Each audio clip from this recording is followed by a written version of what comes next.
व्याख्यामुद्रां करसरसिजैः पुस्तकं शङ्खचक्रे बिभ्रद्भिन्नस्फटिकरुचिरे पुण्डरीके निषण्णः अम्लानश्रीरमृतविशदेरंशभिप्लावयन् मामाविर्भूयादनगमहिमा मानसे वागधीशः नमस्ते प्राणेश प्रणतविभवायामनिमगाः नमः स्वामिन् रामप्रियतमानमन् गुरुगुण नमस्तुभ्यं भीमप्रबलतमकृष्णेष्ट भगवन्नमः श्रीमन्मध्वप्रदिश सुदर्शन्नो जय जय श्रीगुरुभ्यो नमः नारायणं सुरगुरुं जगदेकनाथं भक्तप्रियं सकललोकनमस्कृतं च त्रैगुण्यवर्जितमजं विभुमाद्यमीशं वन्दे भवग्रम् अमरासुरसिद्धवन्द्यं नारायणं नमस्कृत्य नरं चैव नरोत्तमं देवीं सरस्वतीं व्यासं ततो जयमुदीरये ವೇದವ್ಯಾಸುರ ಮಹಾಭಾರತದ ಚಿಂತಕರಿಗೆ ವಂದನೆಗಳು. ಶಾಂತಿ ಪರ್ವದ 298ನೆಯ ಪ್ರವಚನ. ಮೋಕ್ಷ ಧರ್ಮದ ಚಿಂತನೆಯಲ್ಲಿ ಭೀಷ್ಮರು ಧರ್ಮರಾಜನ ಪ್ರಶ್ನೆಗಾಗಿ ಗುರು ಶಿಷ್ಯ ಸಂವಾದವನ್ನು ಉಲ್ಲೇಖ ಮಾಡಿದ್ದಾರೆ. ಶಿಷ್ಯ ಕೇಳಿಕೊಂಡ ಚಿಂತನೆಗೆ ಗುರುಗಳ ಅನೇಕ ರೀತಿಯ ಉತ್ತರಗಳು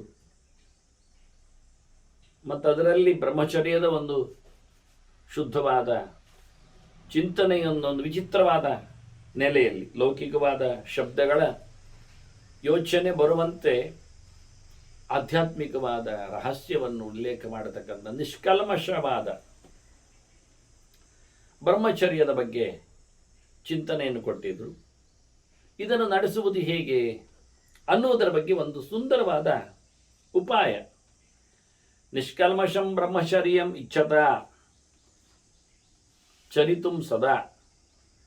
ನಿರಂತರವಾಗಿ ಅದನ್ನು ನಾವು ಆಚರಣೆಯಲ್ಲಿ ತರಬೇಕಾದರೆ, ತಿಳಿದುಕೊಂಡು ಅದನ್ನು ನಡೆಸಿಕೊಡಬೇಕಾದರೆ, ಶುದ್ಧವಾದ ಭಗವಂತನೆಡೆಗೆ ತನ್ನ ದೇಹ ಮನಸ್ಸು ಮಾತು ಎಲ್ಲ ಪ್ರವಹಿಸುವಂತೆ ಮಾಡಬೇಕಾದರೆ ಮೊದಲು ಮನುಷ್ಯ ಕೈಗೊಳ್ಳಬೇಕಾದ ಉಪಾಯ ಏನು ಕೇಳಿದರೆ ನಿದ್ರಾ ಸರ್ವಾತ್ಮನ ತ್ಯಾಜ್ಯ ಅಂದ. ಮಲಗುವುದು ಬಿಡಿ ಹೇಳಿದ್ದಲ್ಲ, ಅವರು ನಿದ್ದೆ ಬಿಡಿ ಅಂತ ಹೇಳಿದ್ರು. ನಿದ್ದೆಯನ್ನು ನಿಜವಾಗಿ ಕಂಟ್ರೋಲ್ ಮಾಡಲಿಕ್ಕೆ ಉಂಟು ಅಂತ. ಬಹಳ ಕ್ಲಿಷ್ಟವಾದಂತಹ ದೈಹಿಕವಾದ ಒಂದು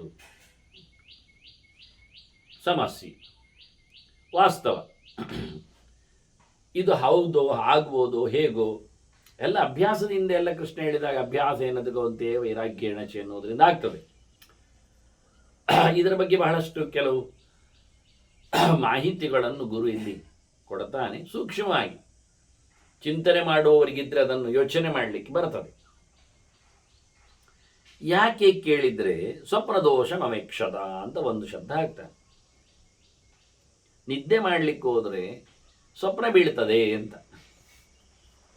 ಎಚ್ಚರದಲ್ಲಿ ಅದರದೊಂದು ಪ್ರೋಸೆಸ್ ಏನು ಕೇಳಿದರೆ, ಜೀವ ಬಹಳಷ್ಟು ಶಕ್ತಿಪೂರ್ಣನಾಗಿ ಎಚ್ಚರದ ಸಮಯದಲ್ಲಿ ಭ್ರೂಮಧ್ಯದ ಹತ್ತಿರಕ್ಕೆ ಬರ್ತಾನೆ. ದಕ್ಷಿಣಾಕ್ಷಿ ಸ್ಥಿತ ಅನ್ನುವ ನೆಲೆಯಲ್ಲಿ ಬಲಕಣ್ಣಿನಲ್ಲಿ ಇರ್ತಾನೆ. ಅಲ್ಲಿಂದ ಎಚ್ಚರ ತಪ್ಪಿದಾಗ ನಿದ್ದೆಗೆ ಹೋದಾಗ ಅವನು ಅಲ್ಲಿ ವಿಶ್ವನಾಥ ಭಗವಂತ ಅವನು ತನ್ನ ಪ್ರೇರಣೆಯಲ್ಲಿ ಇರುವುದರಿಂದ ಪ್ರಾಜ್ಞನಲ್ಲಿಗೆ ಅವನು ಹೃದಯ ಮಧ್ಯಕ್ಕೆ ಓಡಬೇಕು. ಅವನದ್ದು ನಿಜವಾದ ತಾಣ ಅದು ನೆಲೆಮನೆ. ಇದವನದ್ದು ಉಪ್ಪರಿಗೆ ಇದ್ದಾಗೆ ಮೇಲೆ ನೋಡುದು ಯಾರೆಲ್ಲಿದ್ದಾರೆ ಅಂತ. ಹಾಗೆ ನೋಡಲಿಕ್ಕೆ ಮೇಲೆ ಬರುತ್ತವ. ಅದಕ್ಕೆ ಕಣ್ಣು ಹೀಗೆ ಬೋಳೆ ಮಾಡಿ ಯಾರೆಲ್ಲಿದ್ದಾರೆ, ಎಲ್ಲಿ ಜಗತ್ತಿನಲ್ಲಿ, ಮತ್ತೆಂತ ಕರ್ಮ, ನಿಮ್ಮ ಮನೆ ಎದುರು ಆಚೆ ಈಚೆ ಅಂತಲ್ಲ. ಯಾರು ಊಟಕ್ಕೆ ಬಂದಿದ್ದಾರೆ, ಯಾರು ಪಾಠಕ್ಕೆ ನಿಂತಿದ್ದಾರೆ, ಯಾರು ಯಾವ ಬಗೆಯ ಆಭರಣ ತೊಟ್ಟು ಉಡುಗೆ ತೊಟ್ಟು ಏನು ತೋರಿಸುತ್ತಾ ಏನು ಬಿಡುತ್ತಾ. ಅಂದರೆ ಇವತ್ತು ಕಿಟಕಿ ಬಾಗಿಲು ಆನಂತರ ವೆಂಟಿಲೇಟರ್ ಎಲ್ಲ ಹೆಚ್ಚಾಗಲಿಕ್ಕೆ ಶುರುವಾಗಿ ಅದನ್ನು ನೋಡಲಿಕ್ಕೆಲ್ಲ ಅದಲ್ಲ ವಿಷಯ. ವಾಸ್ತವವಾಗಿ ಯಾರು ದೇವರ ದರ್ಶನದಲ್ಲಿದ್ದಾರೆ, ಯಾರು ಉತ್ಸವದಲ್ಲಿ ಸೇರಿದ್ದಾರೆ ಅನ್ನೋ ಮುಖ್ಯವೇ ಅಲ್ಲ ಇಲ್ಲಿ. ಹಾಗಾಗಿ ನಿದ್ದೆಗಾಗಿ ಆತ ಪ್ರಾಜ್ಞನಾಲಿಂಗನಿಗೆ ಸಿಗುವುದಾಗಿದ್ರೆ ಮಧ್ಯೆಯಲ್ಲಿ ತೈಜಸ ಇದ್ದಾನೆ, ಒಂದು ಬಿಳಿ ಪರದೆ, ಒಂದು ಸಣ್ಣ ಚುಕ್ಕಿ. ಹೀಗೆ ಅದು ಹೈವೇ ಪಾಸಾಗಲಿಕ್ಕೆ ಜೀವ ಮೇಲಿನಿಂದ ಕೆಳಕ್ಕೆ ತನ್ನ ನಿಗೂಢವಾದ ಗೂಡಿಗೆ ಹೋಗ್ಲಿಕ್ಕೆ ಉಂಟು, ಅವನನ್ನು ಎಳೆದಾಗಲಿಕ್ಕೆ ಉಂಟು. ಈ ನಡುವೆ ದಾರಿಯಲ್ಲಿ ಅವನು ಬಗೆ ಬಗೆಯ ಚಿತ್ರಗಳನ್ನು ನೋಡಲಿಕ್ಕೆ ತೈಜಸ ಕಂಠನಾಳದಲ್ಲಿ ಬರ್ತಾನೆ, ಸಿಗ್ತಾನೆ. ಅದೊಂದು ಮಧ್ಯೆಯಲ್ಲಿರತಕ್ಕಂತಹ ಕೇಂದ್ರ, ಅನಾಹತ ವಿಶುದ್ಧಿ ಆಜ್ಞಾ ಅಂತ ಹೇಳಿಕೊಂಡಾಗೆ ಚಕ್ರಗಳ ಆವಾಸದಲ್ಲಿ ಅದು ನಡುವಿನ ಚಕ್ರ. ಇಲ್ಲಿ ಅವನು ಹೋಗುವಾಗ ಎಚ್ಚರ ತಪಿರುತ್ತದೆ, ನಿದ್ದೆ ಬಂದಿರುವುದಿಲ್ಲ, ನಡುವೆ ಸ್ವಪ್ನದ ಅವಸ್ಥೆಯಲ್ಲಿ ಏನೇನೋ ಕಾಣಲಿಕ್ಕೆ ಶುರುವಾಗ್ತಾನೆ. ಇವತ್ತು ಅದರ ಒಂದು ಬಗೆಯ ಚಿತ್ರಣವನ್ನು ಗುರು ಕೊಡುತ್ತಾ ಇದ್ದಾನೆ. ನಿದ್ದೆಗೆ ಜಾರುವ ಮುಂಚೆ ಸ್ವಪ್ನವನ್ನು ಕಾಣುವಲ್ಲಿ ಇದರ ಹಿನ್ನೆಲೆ ಚಿಂತನೆಗಳು ಹೇಗಿರುತ್ತವೆ, ಅನೇಕ ರೀತಿಯಲ್ಲಿ ಎಷ್ಟು ಜನ ಯಾವ ರೀತಿಯಲ್ಲಿ ಅದನ್ನು ಗಮನಿಸಿದ್ದಾರೆ, ಗುರುತಿಸ್ತಾರೆ. ಇತ್ತ ಆಯುರ್ವೇದ ಪಂಡಿತರಾಗಲಿ, ಅಂದರೆ ವೈದ್ಯರಾಗಲಿ, ಇತ್ತ ಅಧ್ಯಾತ್ಮ ಜನರಾಗಲಿ, ಶಾಸ್ತ್ರವಾಗಲಿ, ಮತ್ತೊಂದು ಕಡೆಯಲ್ಲಿ ಯೋಗಿಗಳಾಗಲಿ, ಸಾಧಕರಾಗಲಿ, ಇದರ ಅಭಿಪ್ರಾಯಗಳಲ್ಲಿ ಏನೆಲ್ಲ ಬಗೆಗಳಿರ್ತಾವೆ ಅಂತ ಹೇಳುತ್ತಾನೆ. ಹಾಗಾಗಿ ನಿದ್ದೆಯನ್ನು ತಪ್ಪಿಸುವುದು ಯಾಕೆ ಕೇಳಿದರೆ, ಸ್ವಪ್ನವನ್ನು ಕಾಣದಿರಲಿಕ್ಕೆ. ಕೆಲವರಿಗೆ ನಿದ್ದೆ ಹೋಗಬೇಕು ಅಂತ ಬಹಳ ಇಷ್ಟ ಇರ್ತದೆ, ಹೋಗ್ಲಿಕ್ಕೆ ಹೋದಾಗ ಈ ಸ್ವಪ್ನಗಳ ಪ್ರಪಂಚಗಳು ವಿಸ್ತಾರಗೊಳ್ಳುತ್ತದೆ. ಮಲಗಿದವರು ಬೆಳಗಿನವರೆಗೂ ಸ್ವಪ್ನಗಳನ್ನೇ ನೋಡ್ತಾ ಇರ್ತಾರೆ. ಮತ್ತೆಲ್ಲಿಯೋ ಬೆಳಗಿನ ಹೊತ್ತು ಬ್ರಾಹ್ಮ ಮುಹೂರ್ತದಲ್ಲಿ ಏಳಬೇಕಾದ ಸಂಗತಿಯಲ್ಲಿ ಎಲ್ಲಿ ಪಾಪ ಬರುತ್ತೋ ಆ ಸಮಯದಲ್ಲಿ ಗಡದ್ದಾಗಿ ನಿದ್ದೆ ಮಾಡಿ ಬಿಡ್ತಾರೆ. ಅದು ತಪ್ಪ ಅಂತ. ಹಾಗಾಗಿ ನೀವು ಸ್ವಪ್ನದ ದೋಷವನ್ನು ನಡುವೆ ಯೋಚನೆ ಮಾಡಿಕೊಳ್ಳಿಕ್ಕೋಸ್ಕರ ನಿದ್ದೆ ಮಾಡಿದಿದ್ರೆ ಆಯ್ತಲ್ಲ. ಎಚ್ಚರ ತಪ್ಪಿದ್ರೆ ತಾನೆ, ಕಣ್ಣು ಹೀಗೆ ಬೋಳೆ ಮಾಡಿದ್ಕೊಂಡು ಕಣ್ಣು ಮುಚ್ಚಿದ್ರೆ ತಾನೆ ಸ್ವಪ್ನಕ್ಕೆ ಓಡುವಾಗ, ನಿದ್ದೆಗೆ ಹೋಗುವಾಗ ಸ್ವಪ್ನದಲ್ಲಿ ಗಲಾಟೆ ಆಗುವುದು. ಸ್ವಪ್ನ ಏನು ಕೇಳಿದರೆ ಅದು ಒಂದು ರೀತಿ ಅದರ ದೋಷ ಅಂದರೆ ಅದು ರಾಜಸ ತಾಮಸಗಳ ಸಂಪರ್ಕಗಳಿಗೆ ಒಳಗಾಗಿರ್ತದೆ ಅಂತ. ಒಂದು ದೃಷ್ಟಿಯಿಂದ ನಡುವೆ ಹೋಗುವಾಗ ಹೆದರಿಕೆ ಆಗ್ತದೆ ಅಂತ ಹೇಳಿ ಬಿದ್ದುಕೊಳ್ಳುವುದನ್ನು ನಿಲ್ಲಿಸುವುದು ಬೇಡ ಅಂತ ಹೇಳಿಕೊಂಡ್ರೆ, ಬಿದ್ದುಕೊಳ್ಳುವುದು ಅಂದರೆ ಸತ್ತಾಗಲ್ವಾ ಅಂತ ಹೇಳ್ತಾನೆ. ಅದು ಒಂದು ವಿಚಿತ್ರವೇ.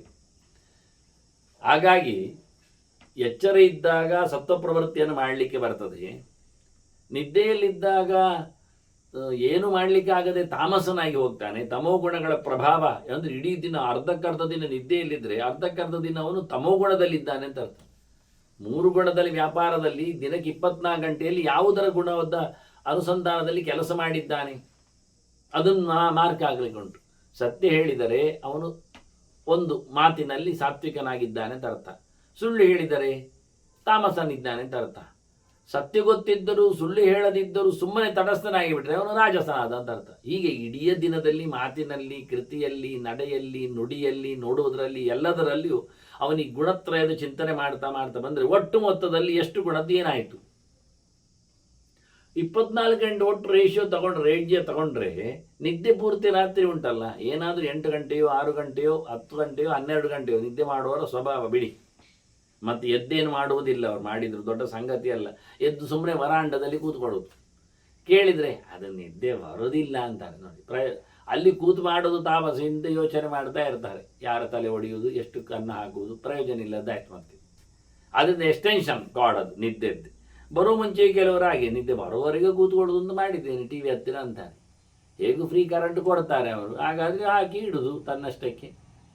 ಮತ್ತು ಟಿ ವಿಗೆ ಅದು ದುಡ್ಡು ಕೊಡಬೇಕಲ್ಲ, ಅದು ಮಕ್ಕಳು ಕೊಟ್ಟಿರ್ತಾರೆ, ಅವರಿಗೆಲ್ಲೋ ಬಂದಿರ್ತದೆ, ಮುಗಿತದೆ.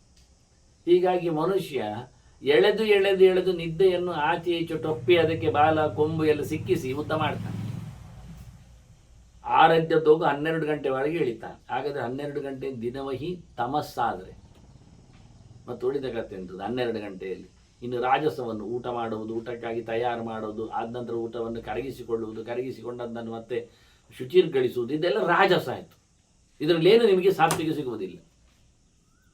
ಹೊಟ್ಟೆಯನ್ನು ಗಟ್ಟಿ ಮಾಡಿಕೊಂಡು ಒಳ್ಳೆಯದು ಮಾಡಲಿಕ್ಕೋಸ್ಕರ ಅಂತ ಸಾಧನೆಗೆ ಅದೊಂದು ಕಾರಣ ಅಂತ ಹೇಳಿಕೊಂಡ್ರು ಅದು ಉಪಯೋಗಕ್ಕಾಗುವುದಿಲ್ಲ. ಅದು ಒಂದೇ ಕಾರಣ ಅಲ್ಲ, ನೀನು ಧರ್ಮಕರ್ಮವನ್ನು ಮಾಡಲಿಕ್ಕೋಸ್ಕರ ಮಾತ್ರ ತಿಂದದ್ದಲ್ಲ, ಮತ್ತೆ ನಿನ್ನನ್ನು ಉಳಿಸಿಕೊಳ್ಳಿಕ್ಕೂ ಸ್ವಾರ್ಥ ಉಂಟಲ್ಲಿ ಮಾಡಿಕೊಂಡಿದ್ದು.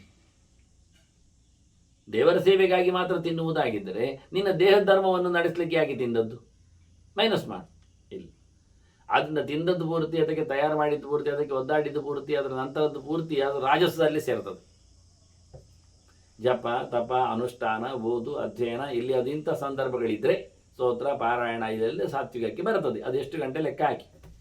24 ಗಂಟೆಯಲ್ಲಿ 3ಕ್ಕೆ 8ರ ಪ್ರಕಾರ ಆದರೂ ಕೊಟ್ಟರೆ 8 ಗಂಟೆ ಆಗಿದೆಯಾ ಅಂತ ನೋಡಿ. ಆದರೆ ಬ್ಯಾಲೆನ್ಸ್ ಆಯಿತು ಅಂತ ಅರ್ಥ ಅಷ್ಟೇ, ಮತ್ತೆ ಉದ್ಧಾರ ಆಗಲಿಲ್ಲವ. ಎಲ್ಲಕ್ಕೂ 8 ಗಂಟೆ ಕೊಟ್ಟಿದ್ದಾನೆ, ಅದರಿಂದ ಎಲ್ಲಿ ಹೋಗ್ಬೋದವ? ಮತ್ತೇನು ಮಾಡಬೇಕು? ಸತ್ವಕ್ಕೆ 9 ಗಂಟೆ ಆದರೂ ಕೊಟ್ಟರೆ ಒಂದು ಕೋಟಿಗಟ್ಟಲೆ ಜನ್ಮದಲ್ಲಿ ಒಂದು ಚೂರು ಮೇಲೆ ಹೋದಾನೆ, ಹೇಗೆ ಅಷ್ಟೇ ಅಲ್ಲ, 9 ಕೊಟ್ಟದಲ್ಲ, ಮತ್ತು ಉಳಿದದ್ದೆಲ್ಲ ಉಂಟಲ್ಲ ಎಳಿಯುವಂಥದ್ದು. ಸತ್ವಕ್ಕೆ 9 ಕೊಟ್ಟದ್ದು, ರಜಸ್ಸು ತಮಸ್ಸು ಒಟ್ಟು ವಿರೋಧವಾದ ಧರ್ಮಗಳು ಸೇರುತ್ತವೆ. ಈಗ ನಮ್ಮದು ಸಮ್ಮಿಶ್ರ ಸರ್ಕಾರ ಆಗ್ತದಲ್ಲ ಕೆಲವೊಮ್ಮೆ, ಅದನ್ನು ಸತ್ವ ವಿರುದ್ಧವಾಗಿ ಇನ್ನು ಉಳಿದ ಅಷ್ಟು ಗಂಟೆಗಳು ಬಂತಲ್ಲ 15 ಗಂಟೆಗಳು ಏನು ಮಾಡುವ. ಅದು ನಿಜವಾಗಿ ಸಾತ್ವಿಕ ಪ್ರವೃತ್ತಿಯನ್ನು ಬಹಳ ಹೆಚ್ಚುಗೊಳಿಸುವುದು ಅಂದರೆ ದಿನವಹಿ 13, 15, 18 ಗಂಟೆಗೆ ಅಳ್ಕೊಂಡು ಹೋಗಬೇಕು. ಆಗ ನಿದ್ದೆಯನ್ನು ಕಡಿಮೆ ಮಾಡಿದರೆ ನಡೀತದೆ. ರಾಜಸವಾಗಿ ಆಗಿಯೇ ಆಗ್ತದೆ, ತಾಮಸವನ್ನಾದರೂ ಕತ್ತರಿಸಬಹುದು ಅಂತ ಹೇಳಿ ಸತ್ತಂತೆ ಬಿದ್ದುಕೊಳ್ಳುವುದಕ್ಕಿಂತ ಬಿದ್ದುಕೊಂಡವನಿಗೆ ನಿದ್ದೆಯಲ್ಲಿ ಎಚ್ಚರವೇ ಇರಲಿಲ್ಲ ಹೇಳ್ತಾನೆ. ಮತ್ತು ಎಚ್ಚರ ಇಲ್ಲದಿದ್ದದಕ್ಕೆ ನಿದ್ದೆ ಹೆಸರಲ್ಲ. ಎತ್ತಿಕೊಂಡು ಹೋದ್ರು ಗೊತ್ತಿಲ್ಲ, ಅವನ ಮನೆಯೊಳಗೆ ತಿಜೋರಿಯನ್ನೆಲ್ಲ ಖಾಲಿ ಮಾಡಿ ಅವನಿಗೆ ವಿಶ್ ಮಾಡಿ ಹೋಗ್ತಾರೆ ಕಳ್ಳರು, ಆರಾಮಿರ್ತಾನೆ. ಆದ್ದರಿಂದ ಆದಷ್ಟು ನಿದ್ದೆಯನ್ನು ಕತ್ತರಿಸಲಿಕ್ಕೆ ಹೇಳಿದೆ. ಯಾಕೆ ಅಂದರೆ ಹೆಣದಾಗಿರುವುದಕ್ಕಿಂತ ವಾಸಿ ನೀನು ಎದ್ದುಕೋ ಅಂತ ಹೇಳಲಿಕ್ಕೆ. ಅಂತ ನೆನಪೇ ಇಲ್ಲ, ಯೋಚನೆಗಳೇ ಇಲ್ಲ. ಅದು ಹೇಗಪ್ಪ ಕೇಳಿದರೆ ಜ್ಞಾನಾಭ್ಯಾಸಾತ್ ಜಾಗರಿತ ಜಿಜ್ಞಾಸಾರ್ಥಮನಂತರಂ. ಆದಷ್ಟು ಟೈಮು ಕೊಡದೆ ಕಲೀಲಿಕ್ಕೆ ಕಲಿಬೇಕು ಅಂತಾರೆ. ಇಷ್ಟೇ. ಅಭ್ಯಾಸ ಮಾಡಿಕೊಂಡು ಎಚ್ಚರಕ್ಕೆ ಅಭ್ಯಾಸ ಆಗುವುದು ಯಾವಾಗ ಅಂದರೆ ಒಂದು ವಿಷಯ ಓದ್ತಾ ಇದ್ರೆ ಸ್ವಲ್ಪ ಎಚ್ಚರ ಇರ್ತದೆ. ಸುಮ್ಮನೆ ನೋಡ್ತಾ ಇದ್ರೆ ಎಚ್ಚರ ಇರುವುದಿಲ್ಲ, ಅದಲ್ಲಿಗೆ ಕಣ್ಣು ಆಲಸ್ಯಕ್ಕೆ ಹೋಗ್ತದೆ. ಹಾಗಾದರೆ ಎಚ್ಚರ ಇರುವುದು ಯಾವಾಗ ಕೇಳಿದರೆ ಓದ್ತಾ ಇದ್ರೆ. ಅದು ಕೆಲವೊಮ್ಮೆ ಓದ್ತಾ ಇದ್ರೇನೆ ನಿದ್ದೆ ಬರ್ತದೆ, ಸತ್ಯ. ಯಾವಾಗ ಅಂದರೆ ಓದ್ತಾ ಇರುವಾಗ ನಾವು ಮನಸ್ಸು ಕೊಡದೇ ಇದ್ದಾಗ ನಿದ್ದೆ ಬಂತು. ಅರ್ಥ ಆಗದೆ ಹೋದರೆ, ನನಗೆಷ್ಟೋ ಜನ ಕೇಳುವವರು ಹೇಳುವುದುಂಟು, ನನಗೆ ಅದು ಏನಾಗಿದೆ ಅಂತ ಯಾರಿಗೇನು ಹೇಳಲಿಲ್ಲ, ಕಿವಿಯಲ್ಲಿ ಕೇಳುತ್ತೇನೆ, ನಿಮ್ಮ ಪ್ರವಚನ ಕೇಳ್ತಾನೆ ನಾವು ರಾತ್ರಿ ನಿದ್ದೆ ಮಾಡೋದು ಅಂತ. ಅದು ಎಷ್ಟರ ಮಟ್ಟಿಗೆ ವೇದವ್ಯಾಸರಿಗೆ ಉಪಯೋಗಕ್ಕೆ ಬರ್ತದೆ ನನಗೆ ಗೊತ್ತಿಲ್ಲ. ಹಾಗಾಗಿ ನಾನು ಯಾವುದಕ್ಕೂ ಪ್ರತಿಸ್ಪಂದವನ್ನು ಕೊಟ್ಟಿರಲಿಲ್ಲ. ಇಲ್ಲೇನು ಹೇಳ್ತಾರೆ ಅವರು ಅಂದರೆ, ಕಲಿಯುತ್ತಿರುವಾಗ, ಕೇಳುತ್ತಿರುವಾಗ, ಓದುತ್ತಿರುವಾಗ, ನೋಡುತ್ತಿರುವಾಗ ಒಂದೊಮ್ಮೆ ಕಣ್ಣು ಆಲಸ್ಯ ಬಂದರೆ ಒಂದೋ ಸಬ್ಜೆಕ್ಟ್ ಅರ್ಥ ಆಗಲಿಲ್ಲ ಅಂತ ಅರ್ಥ, ಇಲ್ಲ ಅವನು ಅದನ್ನು ಮನಸ್ಸು ಕೊಟ್ಟಿಲ್ಲ ಅಂತ ಅರ್ಥ. ಬಲಾತ್ಕಾರವಾಗಿ ಏನು ಹೇಳುತ್ತಾರೆ, ಏನು ಬರ್ತಾ ಇದೆ ಅಂತ ಅವನು ಗಮನಿಸಬೇಕು. ಅದಕ್ಕೆ ಹೆಚ್ಚಿನವರೆಲ್ಲ ಕೆಲವೊಮ್ಮೆ ಪೊಸಿಷನ್ ಚೇಂಜ್ ಮಾಡ್ತಾರೆ. ಕೂತಿದ್ರೆ ಕಾಲು ಬಿಚ್ಚುತ್ತಾರೆ, ಕಾಲು ಮಡಿಸಿದ್ರೆ ಕಾಲು ಚಾಚುತ್ತಾರೆ, ಕೂತಿದ್ರೆ ನಿಲ್ತಾರೆ, ನಿಂತಿದ್ರೆ ಕೂತ್ಕೊಳ್ತಾರೆ. ಒಂದು ಸರ್ತಿ ನಿದ್ದೆಯನ್ನು ಓಡಿಸ್ತಾರೆ. ಈ ನಿದ್ದೆ ಓಡಿಸಲಿಕ್ಕೆ ಕಣ್ಣಿಗೆ ನೀರು ಹಾಕೊಳ್ಳುವುದೊಂದು ದೊಡ್ಡ ಸಂಗತಿ ಅಲ್ಲ. ಕಣ್ಣು ಬಿಸಿಯಾಗಿರ್ತದೆ ಎನ್ನುವ ನೆಲೆಯಲ್ಲಿ ಆಯಾಸ ಪರಿಹಾರಕ್ಕೆ ತಂಪು ಮಾಡಿಕೊಳ್ಳುವುದು ಕರೆಕ್ಟ್, ಹೊರತುಪಡಿಸಿ ಮತ್ತೇನಲ್ಲ. ಇನ್ನು ಚಹಾ ಕುಡಿಯುವುದು, ಕಾಫಿ ಕುಡಿಯುವುದು, ಮತ್ತೇನು ಎಳೆಯುವುದು ಬಿಡುವುದು ಅದೆಲ್ಲ ದುರಭ್ಯಾಸಗಳು. ಅದು ಇದಕ್ಕೇನು ಲಿಂಕ್ ಅಲ್ಲ. ಅದರಿಂದ ಏನು ಒಂದು ರೀತಿಯಾದ ಒಂಥರ ದೇಹದ ಒಳಗೆ ತಾಮಸವಾದ ಉತ್ಸಾಹವನ್ನು ಕೆರಳಿಸುವಂತೆ ಮಾಡಿಕೊಂಡು ಮನಸ್ಸನ್ನು ಹಾಳಿ ಮಾಡಿಬಿಡ್ತದೆ. ಅದು ಪ್ರಯೋಜನ ಇಲ್ಲ. ಅದು ಅದರಿಂದ ಏನೋ ಕಡಲೆ ತಿಂದುಕೊಂಡು ಅಥವಾ ಎಂಥದ್ದು ಜರದ ಮುಂತಾದನ್ನು ಕಚ್ಚಿಕೊಂಡು ಇದು ಯಾವುದೇ ಪ್ರಕಾರದಲ್ಲಿಯೂ ಅಧ್ಯಯನಕ್ಕಾಗಿ ನಿದ್ದೆಯನ್ನು ಓಡಿಸುವುದು ಅರ್ಥವಿಲ್ಲದ ವಿಷಯ. ಇವರು ಹೇಳಿದ ಜ್ಞಾನಾಭ್ಯಾಸಾತ್ ಜಾಗರಿತ ಜಿಜ್ಞಾಸಾರ್ಥಂ ಅನಂತರಂ. ಬ್ರೇಕು ಕೊಡದೆ, ಒಂಚೂರು ನೀವು ಬ್ರೇಕ್ ಕೊಟ್ಟಿಯಾ ನಿದ್ದೆ ಮಾಡುವ ಕಾಣ್ತದೆ, ನಿದ್ದೆ ಮಾಡಿತ್ತಾ ಅಲ್ರಾಮ್ ಇಟ್ಟರು ಹೇಳುವುದಿಲ್ಲ, ಅದರ ಮಂಡೆ ಕುಟ್ಟಿ ಹೊಡಿತಾನೆ ಮತ್ತೆ ಮುಂದುವರಿಸ್ತಾನೆ, ಇರಲಿ ಬಿಡಿ ಅಂತ. ಹೀಗಾಗಿ ಬಹಳ ವಿಶಿಷ್ಟವಾಗಿ ಅಭ್ಯಾಸ ಮಾಡಲಿಕ್ಕೊಂಡು ವಿಜ್ಞಾನಾಭಿನಿವೇಶಾತ್, ಅದರಲ್ಲಿಯೂ ತಿಳ್ಕೊಳ್ಳುವುದರಲ್ಲಿ ವಿಶೇಷಾಂಶಗಳೆಡೆಗೆ ತಲೆ ಓಡಿಸಲಿಕ್ಕೆ ಬೇಕು. ಗೊತ್ತಿದ್ದೇ ಓದುವ ಮೂಲಕ ಅವನಿಗೆ ನಿದ್ದೆ ಬರ್ತದೆ. ಯಾಕೆ? ಅದರಲ್ಲಿ ಮೇಲಿನ ಅಟೆನ್ಷನ್ ಕಮ್ಮಿ ಆಗ್ತದೆ, ಭಾರ ಹೊಸತಾಗಿರಬೇಕು. ಅದನ್ನು ಮತ್ತಷ್ಟು ತಿಳ್ಕೊಳ್ಳಿಕ್ಕೆ ಅವನು ಕುತೂಹಲಿಯಾಗಿರಬೇಕು.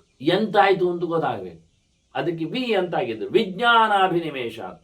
ಜ್ಞಾನದಲ್ಲಿಯೂ ಒಂದು ವಿಶೇಷವಾಗಿದೆ, ಆ ವಿಶೇಷದಲ್ಲಿಯೂ ವಿಷ್ಣು ಇರಬೇಕು, ದೇವರಿದ್ದಾನೆ.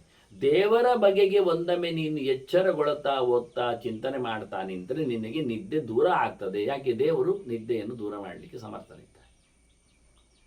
ವಸ್ತುವೇ ವಿಷಯವೇ ನಿದ್ದೆಯನ್ನು ಓಡಿಸ್ತದೆ, ಕೆಲವರಿಗೆ ವಸ್ತುವೇ ವಿಷಯವೇ ನಿದ್ದೆಯನ್ನು ಭರಿಸ್ತದೆ. ಎಂತ ಮಾರೆ ಬೋರಿಂಗ್ ಅಂತ ನೋಡಿ. ಯಾಕೆ ಆಯಿತು? ಕೆಲವು ರಾಗಗಳು ಆಲಾಪನೆಗಳು ಮನುಷ್ಯನನ್ನು ಎಬ್ಬಿಸ್ತವೆ. ಕೆಲವು ಸದ್ದುಗಳು, ಕೂಗುಗಳು ಮನುಷ್ಯನನ್ನು ಮಲಗಿಸ್ತವೆ. ಅದರಿಂದ ಎದ್ದೋಡಿ ರಾಗ ಇದ್ದಾಗೆ ಮಲಗಿಬಿಡಿ ರಾಗವೂ ಉಂಟು.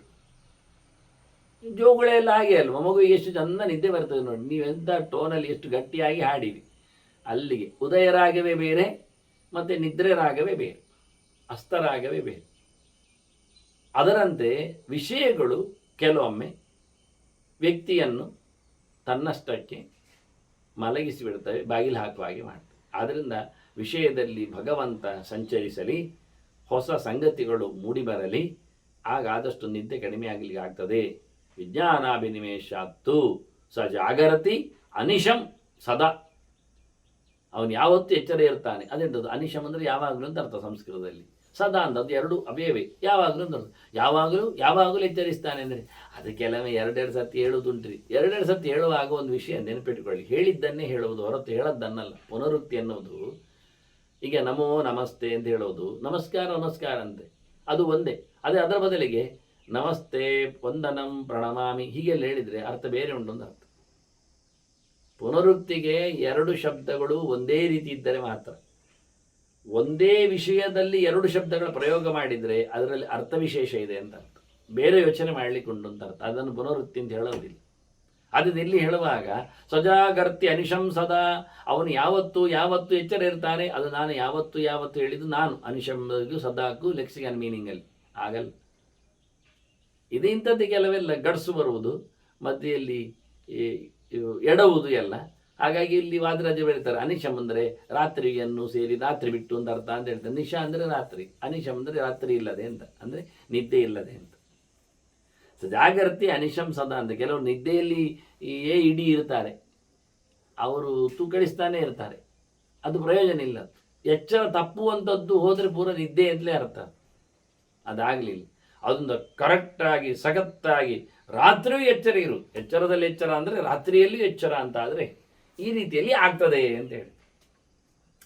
ಇಲ್ಲಿ ಸ್ವಪ್ನದ ಬಗ್ಗೆ ಕೆಲವು ಮಾತುಗಳು ಹೇಳಬೇಕಲ್ಲ ಅಂತ ಗುರುಗಳು ಹೇಳ್ತಾರೆ. ಅತರಹ ಕೋನ್ವಯಂ ಭಾವ, ಅದಿರಲಿ ಸ್ವಪ್ನದಲ್ಲಿ ಎಂಥದ್ದು ನಮೂನೆ, ಧರ್ಮ ಏನು, ಸ್ವಭಾವ ಹೇಗಿರ್ತದೆ.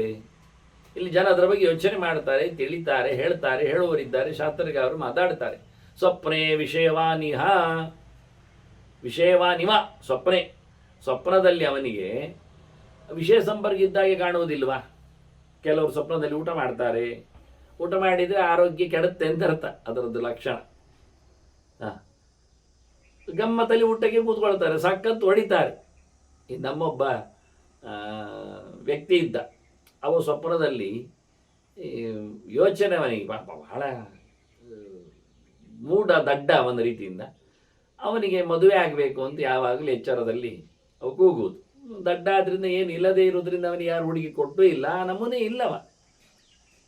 ಹಾಗಾಗಿ ಅವನಿಗೊಮ್ಮೆ ಹಗಲಿಡೀ ಮದುವೆದ್ದೇ ಯೋಚನೆಗಳು, ಮದುವೆ ಆದಲ್ಲಿ ಹೋಗ್ತಾನೆ, ನಿಲ್ತಾನೆ, ಏನೋ ಒಂದು ಯೋಚನೆಯಲ್ಲಿ ಬರ್ತಾನೆ. ಹೀಗಾಗಿ ಅವನಿಗೆ ಸ್ವಪ್ನದಲ್ಲಿ ಮದುವೆ ಆಯಿತು. ಮದುವೆಯಾಗಿ ಸ್ವಪ್ನದಲ್ಲಿ ಅವನಿಗೆ ಹೋಳಿಗೆ ಹಾಕಿದ್ದಾರೆ. ಭಾರಿ ಖುಷಿಯಲ್ಲಿ ಸುಮಾರು ಹೋಳಿಗೆಯನ್ನು ಹಾಕೊಂಡು ತಿಂದ. ಹಿಂದೆಲ್ಲ ಮದುವೆ ಅಂದರೆ ಹೋಳಿಗೆಲ್ಲ ಆಗಲೇಬೇಕು. ಸುಮಾರು ಹೋಳಿಗೆಯನ್ನು ಹರಿದರ್ದು ತಿಂದಿದ್ದಾನೆ. ಎಚ್ಚರಾಗಿದೆ ಅವನಿಗೆ. ಮತ್ತೆ ಸ್ವಲ್ಪ ಹೊತ್ತಿನಲ್ಲಿ ನೋಡ್ತಾನೆ, ಅವನ ಚಾಪೆಯಲ್ಲಿ ಕೆಲವು ಕಡೆಯಲ್ಲಿ ಹರಿದೋಗಿದೆ. ಅವ ತಿನ್ಲಿಕ್ಕೆ ಹೊರಟದ್ದು ಹರಿದರ್ದು ಚಾಪೆಯನ್ನು ಹೊರತು ಹೋಳಿಗೆಯನ್ನು. ಅಂದರೆ ಆ ತಾದಾತ್ಮ್ಯ ವಿಷಯವಾನಿವ. ಕೆಲವೊಮ್ಮೆ ಸ್ವಪ್ನದಲ್ಲಿ ಹಾಗೆ ಆಗುವುದುಂಟು. ಕೆಲವರು ಈಜುವ ರೋಗದಲ್ಲಿ ಸ್ವಪ್ನದಲ್ಲಿ ಈಜುವುದುಂಟು. ಮಂಚದಿಂದ ಕೆಳಗೆ ಮಲಗಿದವರ ಮೇಲೆ ಕೈಕಾಲು ಬಡಿದುಕೊಂಡು. ಕೆಲವು ಹೆಚ್ಚು ಕುಡಿದು ಏನೋ ತಿಂದು ಆಯಾಸ ಆದವರು ಕೆಲವೊಮ್ಮೆ ಸ್ವಪ್ನದಲ್ಲಿ ಎದ್ದಾಗಿ ಯೋಚನೆ ಆಗಿ ನಿಜವಾಗಿ ಎದ್ದಿರುವುದಿಲ್ಲ, ಹೋಗಿರುವುದಿಲ್ಲ, ಅಲ್ಲೇ ಯಾರ ಮೇಲೆ ಹುಚ್ಚು ಒಯ್ದು ಬಿಡ್ತಾರೆ. ನಡೆದ ಘಟನೆಗಳಿವೆಲ್ಲ ಆಗಿರ್ತದೆ ಸಹಜವಾಗಿ. ಅಂದರೆ ಎಕ್ಸ್ಟೆನ್ಷನ್, ಸ್ವಪ್ನದಿಂದ ಸ್ವಲ್ಪ ಎದ್ದು ಹೋಗುವುದುಂಟು, ಕೆಲವರು ಮಾತಾಡುವುದುಂಟು, ಕರೆಯುವುದುಂಟು, ಬಾಗಿಲು ತೆರೆದು ಕ್ರಮ ಪ್ರಕಾರ ಅಗುಳಿ ತೆಗೆದು ಕಾಲಿಟ್ಟು ಹೋಗ್ತಾರೆ, ಅಲ್ಲೇ ಮಲಗ್ತಾರೆ, ಹಿಂದೆ ಬರ್ತಾರೆ, ಕರಾರುವಾಕಾಗಿ ಕಣ್ಣು ತೆರೆದೇ ಇರುವುದಿಲ್ಲ. ಬಹಳ ಚೆನ್ನಾಗಿರುತ್ತೆ. ಹೀಗೆಲ್ಲ ವಿಚಿತ್ರವಾದ ಘಟನೆಗಳು ಸಂಭವಿಸ್ತವೆ. ಅದನ್ನು ಹೇಳ್ತಾರೆ ಸ್ವಪ್ನ ವಿಷಯವಾನಿವ. ಏನೋ ಸಬ್ಜೆಕ್ಟ್ ಇದ್ದಾಗಿ ಉಂಟು ಸ್ವಪ್ನದಲ್ಲಿ ಅಂತಾನೆ. ಪ್ರಲೀನೈಹಿ ಇಂದ್ರಿಯೈಹಿ ದೇಹಿ ವರ್ತತೆ ದೇಹವಾನಿವ. ಎಲ್ಲ ಇಂದ್ರಿಯಗಳು ಮಲಗಿರ್ತವೆ, ಕಣ್ಣು ಕಾಣುವುದಿಲ್ಲ, ಆದರೆ ಅವನು ಕಾಣ್ತಾ ಇರ್ತಾನೆ. ಕಿವಿ ಕೇಳುವುದಿಲ್ಲ, ಆದರೂ ಅವನಿಗೆ ಕೇಳುತ್ತದೆ. ಅವನ ಕೈಕಾಲುಗಳು ಕೆಲಸ ಮಾಡುವುದಿಲ್ಲ, ಆದರೂ ಕೆಲಸ ಆಗಿರ್ತದೆ.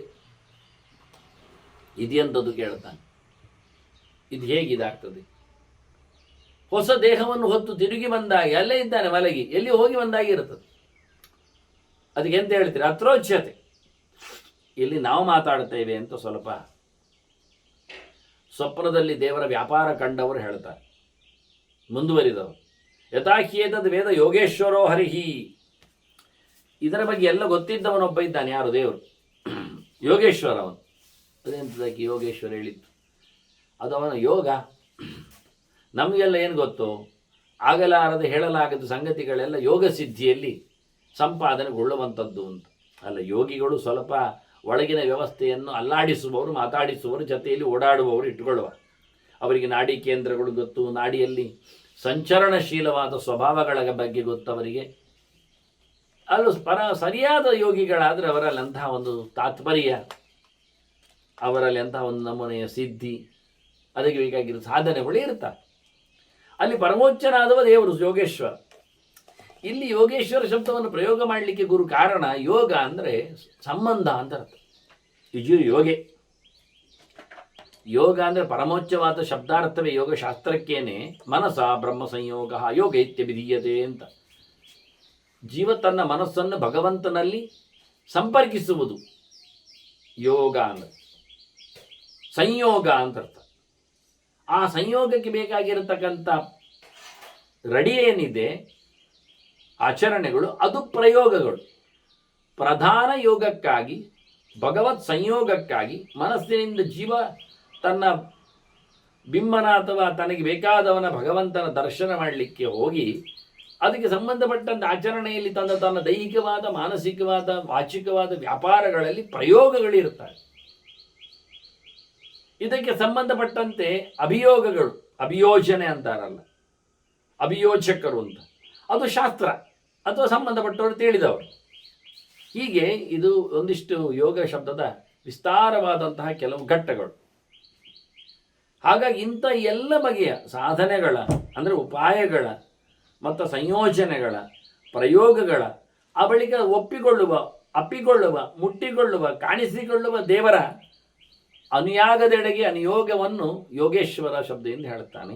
ಇಲ್ಲಿ ಮಂತ್ರ ಏನಿದೆ ಕೇಳಿದರೆ, ನ ತತ್ರ ರಥಾಹ ರಥಯೋಗ ರಥಯೋಗಾನ್ ಪತಸ್ತ್ರಜತೆ ಅಂತ ಹೇಳಿಕೊಂಡು ವೇದ ಮಂತ್ರ ಉಂಟು. ಮನುಷ್ಯ ಸ್ವಪ್ನದಲ್ಲಿ ಒಂದು ರಥದಲ್ಲಿ ಹೋದ ಹಾಗೆ ಕಾಣ್ತದೆ ಅವನಿಗೆ ಗಮ್ಮತ್ನಲ್ಲಿ.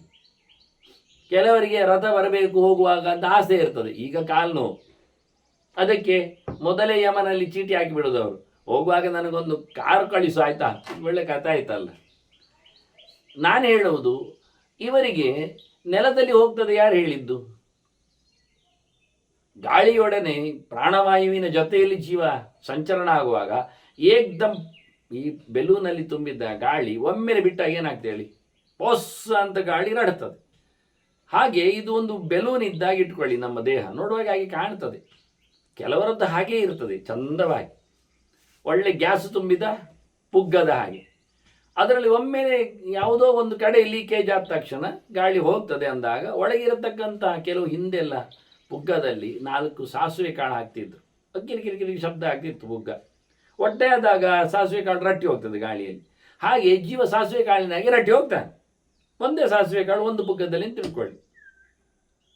ಹಾಗೆ ಗಾಳಿಯಲ್ಲಿ ರಟ್ಟಿದ್ದು ಯಮನ ಲೋಕದವರೆಗೂ ಗಾಳಿಯಲ್ಲಿ ರಟ್ಟುವುದೇ. ಯಮ ಬಂದಿರ್ತಾನೆ, ರಟ್ಟಿಸ್ತಾನೆ, ಜೀವನನ್ನು ಸೀದಾ ಹಾರಿಸ್ತಾನೆ. ಅದು ನಿಮ್ಮನೆ ದಾರಿಯಲ್ಲಿ ಹೋಗುವುದು. ಆಗ ರಥ ಬರಬೇಕು, ಎಲ್ಲಿ ಕುದುರೆ ಬರಬೇಕು. ಇನ್ನಿವರಿಗೆ ಆನೆ ರಥವ ಕುದುರೆ ಇವರಿಗೆ, ಯಾಕೆಂದರೆ ಕುದುರೆ ರಥದಲ್ಲಿ ರಿಕ್ಷಾದಲ್ಲಿ ಹೋದಾಗ ಆಗ್ತದೆ ಅಂತ. ಮತ್ತು ಆನೆ ರಥ ಬರಬೇಕಾ, ಮತ್ತು ಒಂಟೆ ರಥ ಇರ್ತದ, ಅಥವಾ ಕತ್ತೆ ರಥ ಆಗ್ಬೋದಾ? ಯಾವ ನೋಮನಿ? ಆ ಗರುಡ ರಥ ಎಲ್ಲ ಕೊಡಲಿಕ್ಕೆ, ಹಾರಿಕೊಂಡು ಹೋಗ್ಲಿಕ್ಕೆ, ವಿಮಾನ ಬರಲಿಕ್ಕೆ ಅವರು ಮೊದಲೇ ಭಗವದೆಚ್ಚರವನ್ನು ಸಂಪಾದನೆ ಮಾಡಿಕೊಂಡಿರಬೇಕು. ಆಗ ಚೀಟಿ ಹಾಕುವ ಸಮಸ್ಯೆ ಇಲ್ಲ, ದೇವರೇ ಚೀಟಿ ಕೊಟ್ಟು ಕಳಿಸಿರ್ತಾನೆ. ಹೀಗಾಗಿ ಬಹಳ ಸುಂದರವಾಗಿ ದೇವರು ಸ್ವಪ್ನದಲ್ಲಿ ನಮಗೆ ರಥವನ್ನು ಕಳಿಸ್ತಾನೆ. ನಾವು ಅದರಲ್ಲಿ ಕೂತಿರ್ತೇವೆ, ಅದರಲ್ಲಿ ಬಿಡುವವನು ಬಂದಿರ್ತಾನೆ, ದಾರಿ ಇರ್ತದೆ, ಹೋಗ್ತಾನೆ. ಸ್ವಪ್ನದಲ್ಲಿ ಗಾಡಿಯಲ್ಲಿ ಕೂತು ಹೋಗುವುದು, ಅವನಿಗೆ ರಸ್ತೆ ಎಲ್ಲ ಕಾಣುವುದು ಇರ್ತದೆ. ಏನು ಗಮ್ಮತ್ತು, ಏನು ಗೌಜಿ. ಅದಕ್ಕೆ ಯೋಗೇಶ್ವರ ಯೋಗ ಅಂದರೆ ಸಂಪರ್ಕ ಅಂತ ಅರ್ಥ. ಸಂಯೋಗ ಯಾವುದರದ್ದು? ರಥದ ಸಂಯೋಗ, ಸಾರಥಿಯ ಸಂಯೋಗ, ರಸ್ತೆಯ ವ್ಯವಸ್ಥೆ ಎಲ್ಲ ಆಗಿರೋದು. ಇವೆಲ್ಲ ಮೂರೆಲ್ಲ ಆರಾರು ಕಡೆಯೆಲ್ಲ ಸುತ್ತುವರಿದು ಬಂದು ಮತ್ತೆ ಇದೆಲ್ಲ ನಿದ್ದೆ ಆಗುವ ಮುಂಚೆ ಸ್ವಪ್ನದಲ್ಲಿ ಅವನೇ ತಡ ಮಾಡೋದು. ಎಲ್ಲ ಓಡ್ಲಿಕ್ಕೆ ಹೋಗಿ ಸುಮಾರು ಕಡೆಯಲ್ಲಿ ಆಚೆ ಹೋಗು ಈಚೆ ಹೋಗು ಎಲ್ಲ ಹೇಳಿ ಮತ್ತೆ ವಾಪಸ್ ಒಂದು ಮಲಗಲಿಕ್ಕೆ ಉಂಟು. ಇದು ದೇವರು ತೋರಿಸೋ ಕಥೆ. ಇದನ್ನು ಹೇಳಿದರು. ಹೇಳ್ತಾರೆ ಸಂಧ್ಯೆ ಸೃಷ್ಟಿರಾಹಿ ಅಂತ ವೇದವ್ಯಾಸರ ಸೂತ್ರದಲ್ಲಿ ಹೇಳ್ತಾರೆ. ಎಚ್ಚರದಲ್ಲಿ ಯಾರು ಎಲ್ಲವನ್ನು ಸೃಷ್ಟಿಸಿಕೊಟ್ಟನೋ, ಯಾರು ಸಾಧನೆ ಮಾಡಿದ ನಂತರ ಸಕಲೋಚ್ಚವಾದ ಅವನಿಗೆ ಆನಂದವನ್ನು ಕೊಡುವನೋ, ಅವನೇ ಸ್ವಪ್ನದಲ್ಲಿಯೂ ಕಾಣಿಸುವುದು, ನಮಗೆ ಕಾಣಿಸಿಕೊಡುವುದು. ಅವನಲ್ಲದೆ ಇನ್ಯಾರು ಸೃಷ್ಟಿ ಮಾಡಲಿಕ್ಕೆ ಆಗ್ತಾರೆ? ಅದಕ್ಕೆ ಬೇಕಾದ ನಮ್ಮದೇ ಆಗಿರತಕ್ಕ ಸಂಸ್ಕಾರಗಳು, ದ್ರವ್ಯಗಳು ಒಳಗಿವೆ. ಅದಕ್ಕೆ ಅನುಗುಣವಾಗಿ ಕಾರಣ ಹೇಳುವ. ಇಲ್ಲಿ ಗುರು ಮಾತಾಡ್ತಾನೆ ಏನು ಹೇಗೆ ಅಂತ ಉಳಿದ ಚಿಂತನೆಗಳನ್ನು. ಅದನ್ನು ಇದಕ್ಕೆಲ್ಲ ಕಾರಣ ತನ್ನಷ್ಟಕ್ಕೆ ಯಾವುದು ಎಲ್ಲಿಯೂ ಹೇಗೂ ಆಗುವುದಿಲ್ಲ. 3 ಅವಸ್ಥೆಯಲ್ಲಿಯೂ ಎಚ್ಚರ, ನಿದ್ದೆ, ಕನಸು, 3 ಅವಸ್ಥೆಯಲ್ಲಿಯೂ ಜೀವ ಅಸ್ವತಂತ್ರನಿದ್ದಾನೆ. ಎಚ್ಚರದಲ್ಲಿ ಜೀವನೇನು ಸ್ವತಂತ್ರ ಇದ್ದಾನ, ನಾನೇ ಮಾಡುತ್ತೇನೆ, ನಾನೇ ಮಾಡಲಿಕ್ಕೆ ಆಗುವುದಿಲ್ಲ ಏನು ಸಹ. ಸುಮಾರು ಜನ ಬೇಕಾಗ್ತದೆ, ಅವರಿಗೂ ಅವರೇ ಮಾಡಿದ್ದಾಗುವುದಿಲ್ಲ, ಅವರಿಗೂ ಅವರಿಗೆ ನಿಯಂತ್ರಣಕರು ಇರ್ತಾರೆ. ಬೇರೆ ಬೇರೆ ಬೇಕಾದಷ್ಟು ಮುಂದಕ್ಕೆ ನಾನು ಅಂತ ಹೇಳಿಕೊಳ್ಳುವುದರಲ್ಲಿಯೂ ಈ ದೇಹವನ್ನು ಸೃಷ್ಟಿ ಮಾಡಿಕೊಳ್ಳುವುದರಲ್ಲಿ ನಮಗೆ ಇಲ್ಲ ಸ್ವಾತಂತ್ರ್ಯ. ಅದು ಇಬ್ಬರು ಬೇಕು ನಮ್ಮ ಒಂದು ದೇಹಕ್ಕೆ, ತಂದೆ ತಾಯಿಗಳು. ಅವರಿಗೆ ಮತ್ತೆ ಇಬ್ಬರಿಬ್ಬರು ಬೇಕಾಗ್ತದೆ ತಂದೆ ತಾಯಿಗಳು ಸೃಷ್ಟಿ ಮಾಡಿಕೊಳ್ಳುವಲ್ಲಿ. ಹಾಗಾಗಿ ಕಾರಣಗಳು ಪ್ರಪಂಚ ನೋಡಿ, ಒಂದು ನಾವು 10 ತಲೆ ಹಿಂದಕ್ಕೆ ಹೋದ್ರು ನಮ್ಮ ದೇಹದಲ್ಲಿ ಅದಕ್ಕೂ ಹಿಂದಿನ ಗುಣಲಕ್ಷಣಗಳು ಇರ್ತವೆ ದೇಹದೊಳಗೆ. DNA ಅಂತಾರೆ, ವಂಶವಾಹಿನಿಗಳು. ಹಾಗಾಗಿ ನೀವು 16 ತಲೆಯಲ್ಲಿಗೆ ಹೋದರೆ ಸುಮಾರಾಗಿ 7 ತಲೆಯಲ್ಲಿ ಅದರ ದೊಡ್ಡತನವನ್ನು ಗುರುತಿಸ್ತಾರೆ. ಯಾಕೆಂದರೆ 7 ತಲೆಯಲ್ಲಿ 100 ಪಟ್ಟಿದ್ರೆ X ಮತ್ತು Y ತಂತುವಾಹಿಗಳು ತಿಟ್ಟುಕೊಳ್ಳಿ, ಗಂಡು ಮತ್ತು ಹೆಣ್ಣು ನೆಲೆಯಲ್ಲಿ.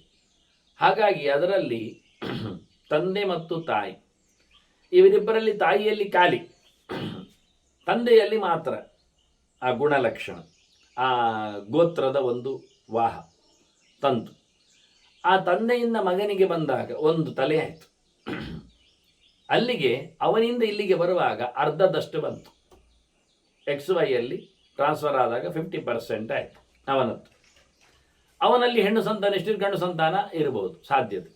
1 ತಲೆಗೆ ಬಂದಾಗ 50 ಇದ್ದರೆ 2ನೇ ತಲೆಗೆ ಅವನಿಂದ ಬಂದಾಗ 25 ಆಯಿತು. ಅಲ್ಲಿಂದ 3ನೇ ತಲೆಗೆ ಬಂದಾಗ 12 ಆಯಿತು. ಅಲ್ಲಿಂದ ಮುಂದಕ್ಕೆ ಬಂದಾಗ 6 ಕಾಲ ಆಯಿತು. ಇನ್ನು ಮುಂದಕ್ಕೆ ಹೋದಾಗ ಕಾಲು ಬಿಡಿ 3 ಆಯಿತು. ಇನ್ನು ಮುಂದಕ್ಕೆ ಹೋಗ 1 ಆಯಿತು. ಮತ್ತು ಮುಂದಕ್ಕೆ ಹೋದಾಗ 3/4 ಅಂಶಕ್ಕೆ ಬಂತು. 7 ತಲೆಗೆ ಬಂದಾಗ 3/4 ಅಂಶಕ್ಕೆ ಬಂತು. 1 ಇಲ್ಲ ಆಯಿತು. 3/4 ಅಂಶ ಅಂದರೆ 0.7 ಆಯಿತು. ಇನ್ನು ಮುಂದಕ್ಕೆ ಹೋದರೆ 3/4 ಕಡಿಲಿಕ್ಕೆ ಹೋದರೆ ಎಲ್ಲಿ ಉಂಟು? 0.4ಗೆ ಬರುವಾಗ, 0.35ಗೆ ಬರುವಾಗ ಇಲ್ಲ. 8ನೇ ಅದಕ್ಕೆ 7 ತಲೆಯಲ್ಲಿ ಒಂದು ಗೋತ್ರದ ಪರಿಧಿಯನ್ನು ಹೇಳ್ತಾ 8ನೇ ತಲೆಯನ್ನು ಕತ್ತರಿಸಿಕೊಳ್ಳಲಿಕ್ಕೆ ಬರುತ್ತೆ, ಕಮ್ಮಿ ಮಾಡಲಿಕ್ಕೆ ಬರುತ್ತೆ. ಕುಟುಂಬದಿಂದ ಅಂದರೆ ಅವನ ಫೋರ್ಸ್ ಕಮ್ಮಿ ಆಗಿರ್ತದೆ, ಗುಣಲಕ್ಷಣಗಳು ಬಹಳಷ್ಟು ಕಮ್ಮಿ ಬರ್ತದೆ. ಇದನ್ನೆಲ್ಲ ಗಮನ, ಇದು ಸೈಂಟಿಫಿಕಲಿ ಅಪ್ರೋಚ್ಡ್ ಗೋತ್ರ ಚಿಂತನೆ. ಸಪ್ತ ಪ್ರತಿ ಸತ್ಯ ಹೇಳುವಾಗ ಸಪ್ತ ಜನ್ಮ ಕೃತಂ ಪಾಪಂ ಅಂತಾರೆ. ಆನಂತರ ಸಪ್ತ ತಲೆಮಾರಿನವರು ಉದ್ಧಾರ ಆಗ್ತಾರೆ, ಬೀಳ್ತಾರೆ ಎಲ್ಲ ಹೇಳ್ತಾರೆ. ಇದೆಲ್ಲ ಲೆಕ್ಕಾಚಾರ ಮಾಡಿಕೊಳ್ಳುವುದರಲ್ಲಿ ಔಚಿತ್ಯ ವಿಶೇಷ ಇದು. ಇದನ್ನು ಬಹಳ ಸ್ಪಷ್ಟವಾಗಿ ಇಲ್ಲಿ ಹೇಳಿಬಿಟ್ಟ ದೇವರು ಸೃಷ್ಟಿಯನ್ನಾದರೆ. ಇವನು ಎಷ್ಟು ಮೇಲಕ್ಕೆ ಹೋದಾಗ 7 ತಲೆಗೆ ಹೋದಾಗ ಎಷ್ಟು ದೊಡ್ಡ ಮಟ್ಟಿನ ಪ್ರಪಂಚ ಆಯಿತು ನೋಡಿ. 1 ತಲೆಗೆ 2 ಜನ ಸಿಕ್ಕಿದರೆ 2ನೇ ತಲೆಗೆ 4 ಜನ ಆಗ್ತಾರೆ ಕಾರಣ ಪುರುಷರು ಸೃಷ್ಟಿಯಲ್ಲಿ. 3ನೇ ತಲೆಗೆ ಬಂದಾಗ 4 ಹೋಗಿ 8 ಜನ ಆಗ್ತದೆ. 4ನೇ ತಲೆಯಲ್ಲಿ 16ಕ್ಕೆ ಹೋಗ್ತದೆ, 8 ಹೋಗಿ ಅವರಿಗೆ ಒಬ್ಬೊಬ್ಬರಿಗೆ 2 ಜನ ಅಂತ. ಅಲ್ಲಿಂದ ಮುಂದಕ್ಕೆ 32, 65. ಒಂದು ದೇಹದ ಸೃಷ್ಟಿಯಲ್ಲಿ ನಮಗೆ 7 ತಲೆಗೆ ಬಂದಾಗ 100 ಜನರ ಯೋಚನೆಗೆ ಬರಬೇಕಾಗ್ತದೆ. ಹೀಗಾಗಿ ತಥೈತದುಪಮನ್ನಾರ್ಥಂ ವರ್ಣಯಂತಿ ಮಹರ್ಷಯ. ದೇವರ ಸೃಷ್ಟಿಯನ್ನು ಸ್ಪಷ್ಟಪಡಿಸಲಾಗಿ ಇದನ್ನೆಲ್ಲ ಋಷಿಗಳು, ದೊಡ್ಡ ಋಷಿಗಳು, ತುಂಬ ಚಿಂತಕರು, ಜ್ಞಾನಿಗಳು, ಋಷಜ್ಞಾನಿ ಅಂತ ಅರ್ಥ, ಅವರೆಲ್ಲ ಬಹಳ ಚೆನ್ನಾಗಿ ಹೇಳುತ್ತಾರೆ, ಮಾತಿನಲ್ಲಿ ತಿಳಿಸಿಕೊಡುತ್ತಾರೆ. ಇದು ಹೇಗೆ ಭಗವಂತನಿಂದ ಸೃಷ್ಟಿಯಾಗುವಂಥದ್ದು ಅನ್ನುವ ಬಗ್ಗೆ, ಇದರಲ್ಲಿ ಜೀವ ಎಷ್ಟು ಕಾರಣನಿದ್ದಾನೆ ಅಂತ ಹೇಳೋ ಬಗ್ಗೆ, ಇಲ್ಲಿ ಸಿಚುವೇಶನ್ಸ್ಗಳು ಏನು ಮಾಡ್ತಾವೆ ಎನ್ನುವುದರ ಬಗ್ಗೆ ಬಹಳಷ್ಟು ವಿವರಣೆಗಳನ್ನು ಕೊಟ್ಟಿದ್ದಾರೆ ಪ್ರತ್ಯೇಕವಾಗಿ. ಇಂದ್ರಿಯಾಣಂ ಶ್ರಮಾತ್ ಸ್ವಪ್ರಂ ಆಹು ಸರ್ವಗತಂ ಮನಃ. ಕೆಲವರು ಇಂದ್ರಿಯಗಳಿಗೆ ಆಯಾಸ ಆಯ್ತಲ್ಲ ಅದಕ್ಕೆ ಸ್ವಪ್ನ ಬರ್ತದೆ ಅಂತ ಹೇಳ್ತಾರೆ. ಹಗಲಿನಲ್ಲೆಲ್ಲ ದುಡಿದವನಿಗೆ ಕೈಕಾಲುಗಳೆಲ್ಲ ಸೆಡೆದುಕೊಂಡೋದ್ರಿಂದ ಮನಸ್ಸೆಲ್ಲ ವಿಕ್ಷಿಪ್ತವಾಗಿರ್ತದೆ, ಎಂತೆಂಥದ್ದು. ಹಾಗಾಗಿ ಬಿದ್ದುಕೊಂಡಾಗ ಅವನಿಗೆ ಅಲ್ಲಿಗೆ ಏನೇನು ಕಾಣಲಿಕ್ಕೆ ಶುರುವಾಗ್ತದೆ, ಸತ್ಯ. ಇಲ್ಲಾದರೆ ಅನ್ಯತಾ ಇಂದ್ರಿಯಾಣ್ಯಾಹು ತಾವದ್ ಗಚ್ಚಂತಿ ತಾನಿಮಿ. ಇಲ್ಲದಿದ್ದರೆ ಎಚ್ಚರ ಇದ್ದಾಗ ಇಂದ್ರಿಯಗಳು ಎಷ್ಟು ದೂರ ಹೋಗ್ತವೆ? ವಿಷಯಗಳೆಡೆಗೆ ಕಂಡಷ್ಟೇ ದೂರಕ್ಕೆ ಹೋಗ್ತವೆ. ಎದುರು ಕಂಡಿತು ಮನ ಅಷ್ಟೇ ಕಂಡಿತು. ನಿದ್ದೆಯಲ್ಲಿ ಹಾಗಲ್ಲ. ಮನಸ್ಸು ಇದೆ, ಕಣ್ಣು ಮುಚ್ಚಿಕೊಂಡಿದೆ, ಅವನಿಗೆ ದೊಡ್ಡ ಗಾತ್ರದ ಗುಡ್ಡೆಗಳೆಲ್ಲ ಕಾಣ್ತವೆ. ಇಲ್ಲ ಮನೆ ಒಳಗ, ಬೆಡ್ರೂಮ್ ಒಳಗ ನೋಡಿ. ನಾವು ಮನೆಯೊಳಗೆ ಕೂತು ಕಿಟಕಿ ತೆಗೆದಿದ್ದರೆ ಹೊರಗಿನ ಒಂದಿಷ್ಟು ಮರಗಳು ಅಷ್ಟೇ ಕಾಣ್ತವೆ ಕಿಟಕಿಯಲ್ಲಿದ್ದಷ್ಟೇ. ಅದೇ ಮಲಗಿಕೊಂಡವನಿಗೆ ದೊಡ್ಡ ಮಟ್ಟಿನ ದಾರಿ, ರಥ, ಆಚೀಚಿನ ಸವಲತ್ತುಗಳು, ಗುಡ್ಡೆ ಬೆಟ್ಟಗಳು, ನದಿ ಇವೆಲ್ಲ ಕಾಣಲಿಕ್ಕೆ ಶುರುವಾಗ್ತದೆ.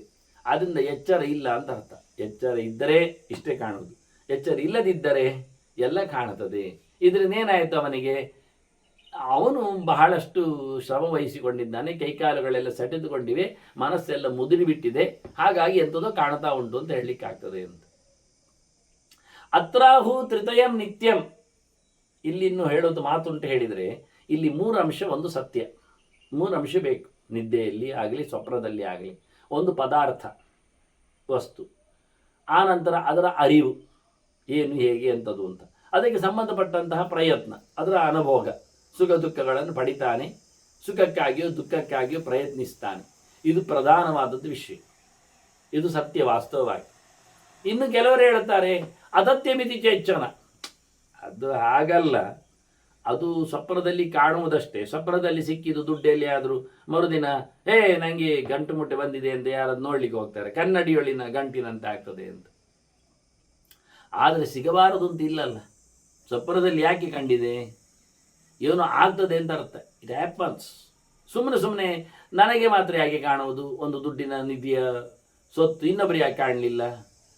ಅಲ್ಲ, ನಾನು ಹಗಲಿನಲ್ಲಿ ಅದನ್ನೆಲ್ಲ ತಲೆಯಲ್ಲಿ ಹಾಕ್ಕೊಂಡಿದ್ದೇನೆ. ಸರಿ ಆಯ್ತು, ಹಾಕ್ಕೊಂಡಿದ್ದಕ್ಕೆ ಅಲ್ವಾ? ಏನೋ ಹಾಕ್ಕೊಂಡಿದ್ದ ಎಲ್ಲ ಕಾಣ್ತದ, ಇದು ಮಾತ್ರ ಯಾಕೆ ಕಂಡಿದೆ? ಈ ಎಲ್ಲ ಪ್ರಶ್ನೆಗಳು ಬರಲಿಕ್ಕೆ ಶುರುವಾಗ್ತದೆ. ಪ್ರಥಮೇ ವರ್ತಮಾನೋಸೌ. ನಿಜವಾಗಿ ಸತ್ಯವೇ ಅಲ್ಲಿ ಇರುವುದು, ಸಂಗತಿ ಎಲ್ಲ ತೋರಿಯುವಂಥದ್ದು. ಯಾಕೆಂದರೆ ಅವನಿಗೆ ಸೆಲೆಕ್ಟ್ ಮಾಡಿ ದೇವರದನ್ನು ತೋರಿಸಿದ್ದಾನೆ. ಇಲ್ಲದ ಸೆಲೆಕ್ಷನ್ ಎಲ್ಲಿ ಬಂತು? ಚಾಯ್ಸ್ ಎಲ್ಲಿ ಉಂಟು? ಜೀವನಲ್ಲಿ ಯಾಕೆ ಬರ್ತದೆ?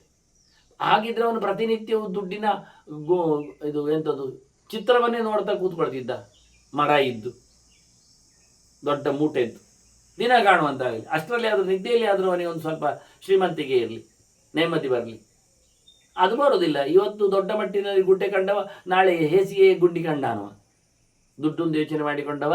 ಸುತ್ತ ಮನೆ ಹೊತ್ತರು ಕೆಲವರುಂಟು, ಬೆಡ್ರೂಮ್ ಪೂರ ಒಳ್ಳೆ ಚಿತ್ರಗಳನ್ನೆಲ್ಲ ಹಾಕಿಕೊಂಡಿದ್ದಾರೆ. ದೊಡ್ಡ ಇಂಥದ್ದೇ ಅಲ್ಲ, ಕೊಪ್ಪರಿಗೆ ಕಾಣುವಂತೆ, ಮತ್ತೊಂದು ಅಪ್ಸರೆಯರು ತೋರುವಂತೆ ಅಲ್ಲ.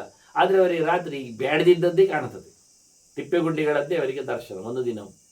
ಅಂದರೆ ಆಗುವುದೆಲ್ಲ ಆಗಬೇಕು ಅಂತಿಲ್ಲ, ಕಾಣಿಸಿಕೊಳ್ಳಬೇಕು ಅಂತ ಸಂಕಲ್ಪ ಮಾಡಿದ್ದೆಲ್ಲ ಕಾಣಿಸುವುದಿಲ್ಲ. ಇಲ್ಲಿ ಆದ್ದರಿಂದ ಕಾಣಿಸಿಕೊಳ್ಳಿಸುವವನೊಬ್ಬನೇ ಇದ್ದಾನೆ, ಅವನ ದೇವರು. ಅವನು ತ್ರಿತಯಂ ವೇತ್ಯ ಸರ್ವದ. ಅವನಿಗೆಲ್ಲವೂ ಗೊತ್ತು. ಯಾವ ಪದಾರ್ಥ ತೋರಿಸಬೇಕು, ಎಷ್ಟು ಸುಖಾನುಭವ ಬರಬೇಕು. ನಿದ್ದೆಯಲ್ಲಿ ಬೊಬ್ಬೆ ಹೊಡಿತಾವೆ, ಅದು ಸ್ವಪ್ನದಲ್ಲಿ ಬೊಬ್ಬೆ ಹೊಡಿತಾವೆ. ಕೆಲವು ಹೆದರಿಕೊಳ್ಳುತ್ತಾವೆ, ಕೆಲವು ಖುಷಿ ಪಡುತ್ತಾವೆ. ಹಾಗಾದರೆ ಅದರಲ್ಲಿ ಸುಖ ಅನುಭವ ಇದೆ ಅಲ್ಲಿ. ಮತ್ತೆ ಅದಕ್ಕೆ ಪ್ರಯತ್ನ ಮಾಡ್ತಾನೆ, ಏನೋ ನಡೆಸ್ತಾನೆ, ಕೆಲಸಗಳನ್ನು ಓಡಾಡ್ತಾನೆ ಎಲ್ಲ ಹೇಳಿದೆ. ನೇತರವು ಉಪಸಂಗಮ್ಯ ವಿಜಾನಾತಿ ಕದಂಚನ. ಎಚ್ಚರದಲ್ಲಿ ನಮಗೆ ವಸ್ತುಗಳು ಗೊತ್ತು, ವಸ್ತುಗಳ ಸಂಪರ್ಕ ಗೊತ್ತು, ಅದರ ಅನುಭವ ಗೊತ್ತು. ಸ್ವಪ್ನದಲ್ಲಿ ಆಗ್ತದ ಹಾಗೆ? ಎಚ್ಚರದ ಹಾಗೆ ಇಲ್ಲ. ನಿದ್ದೆಯಲ್ಲಿ ಆಗ್ತದ? ಇಲ್ಲ. ಸ್ವಪ್ನ ನಿದ್ದೆಗಳಲ್ಲಿ ಅವನು ಎದ್ದೋಗಿ ಎಲ್ಲ ಕೆಲಸ ಮಾಡಿ ಬರುವುದಿಲ್ಲ. ಇದು ದೇವರ ಕಂಟ್ರೋಲಲ್ಲಿರ್ತದೆ, ದೇವತೆಗಳ ಕಂಟ್ರೋಲ್ ಇರ್ತದೆ. ಸ್ವಪ್ನಾವಸ್ಥಾಗತೋ ಹಿ ಯಶಃ ಸ್ವಪ್ನ ಇತ್ಯೇವ ವೇತ್ತಿ ಚ. ಸ್ವಪ್ನವನ್ನು ಅನುಭವಿಸಿದವ ಸ್ವಪ್ನ ಅಂತ ತಿಳ್ಕೊಳ್ತಾನೆ. ಸ್ವಪ್ನದ ಹೊತ್ತಿನಲ್ಲಿ ಅಲ್ಲ. ಮತ್ತೆ ಸ್ವಪ್ನದ ಹೊತ್ತಿನಲ್ಲಿ ಏನು ಗೊತ್ತಿಲ್ಲ ಅವನಿಗೆ, ಅಷ್ಟೇ. ಎಚ್ಚರ ಆದ ನಂತರ ಅದು ನಾನು ಕಂಡದ್ದು ಸ್ವಪ್ನ ಅಂತ ಕಾರಣವನ್ನೇ ವಿಶ್ಲೇಷಣೆ ಮಾಡಿಕೊಳ್ತಾನೆ ಕೆಲವೊಮ್ಮೆ. ತದಪಿ ಅಸದೃಶಂ ಯುಕ್ತಿಯ. ಅದಕ್ಕೂ ತನ್ನದೇ ಕಾರಣ ಎನ್ನುವುದನ್ನು ಹೇಳಿಕೊಳ್ಳಲಿಕ್ಕೆ ಆಗುವುದಿಲ್ಲ. ಕರ್ಮಬದ್ಧವಾಗಿ ನೋಡಿಕೊಂಡ್ರೆ ತೃತಯಂ ಮೋಹಲಕ್ಷಣಂ, ಅವನನ್ನು ಗಾಬರಿ ಹುಟ್ಟಿಸ್ತದೆ ಕೆಲವೊಮ್ಮೆ ಪದಾರ್ಥಗಳಾಗಲಿ ಭೋಗಗಳಾಗಲಿ. ನಾನು ಹೇಳಿದಾಗೆ ಊಟ ಮಾಡುವುದು ಸ್ವಪ್ನದಲ್ಲಿ ಕಂಡರೆ ಆರೋಗ್ಯ ಕೆಟ್ಟಿದೆ, ಕೆಡ್ತದೆ ಅಂತ ಅರ್ಥ. ಅಂತ ಗೊತ್ತಿದ್ದವ ಸ್ವಪ್ನದಲ್ಲಿ ದುಸ್ವಪ್ನಬಲ ಸುಸ್ವಪ್ನಬಲ ಅಂತ ಎಲ್ಲರ ಪಂಚಾಂಗಗಳಲ್ಲಿ ಉಂಟು. ಸ್ವಪ್ನವನ್ನು ಸತ್ಯ ಹೇಳುವವರ ಪಂಚಾಂಗದಲ್ಲಿ ಉಂಟು, ಸ್ವಪ್ನ ಸುಳ್ಳು ಹೇಳುವವರ ಪಂಚಾಂಗದಲ್ಲಿ ಸುಸ್ವಪ್ನವರ ದುಸ್ವಪ್ನವರ ಅದು ಸುಳ್ಳಾದರೆ ಫಲ ಕೊಡೋದು ಹೇಗೆ? ಮತ್ತೆ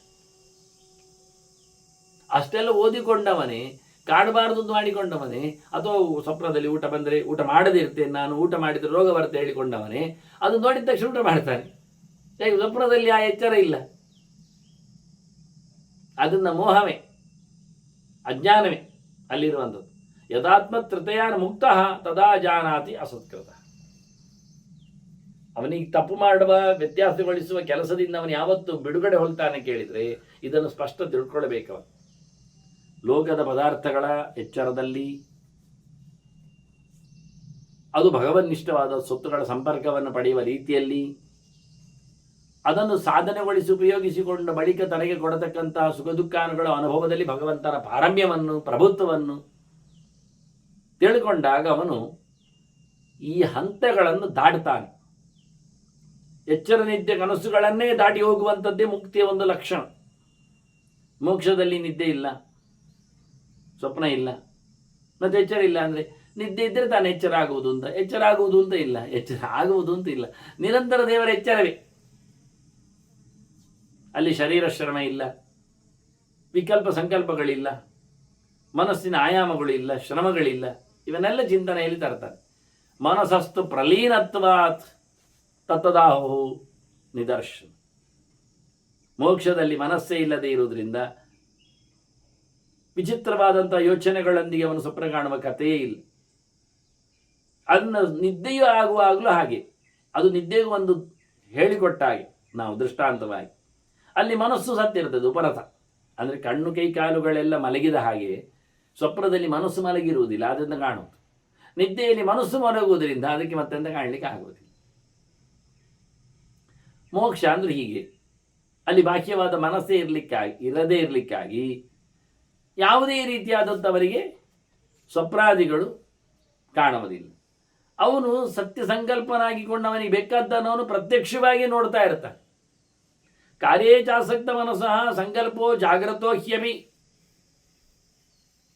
ಹಗಲಿನಲ್ಲಿ ಕೆಲಸದಲ್ಲಿ ಅವನಿಗೆ ಮನಸ್ಸು ಹರಿಯುವುದರಿಂದ ಮನಸ್ಸಿನಲ್ಲಿ ಮಾಡಿಕೊಂಡಿರತಕ್ಕಂಥ ಸಂಕಲ್ಪವನ್ನು ಕಾರ್ಯದಲ್ಲಿ ತರಲಿಕ್ಕೆ ಹೋಗುವುದರಿಂದ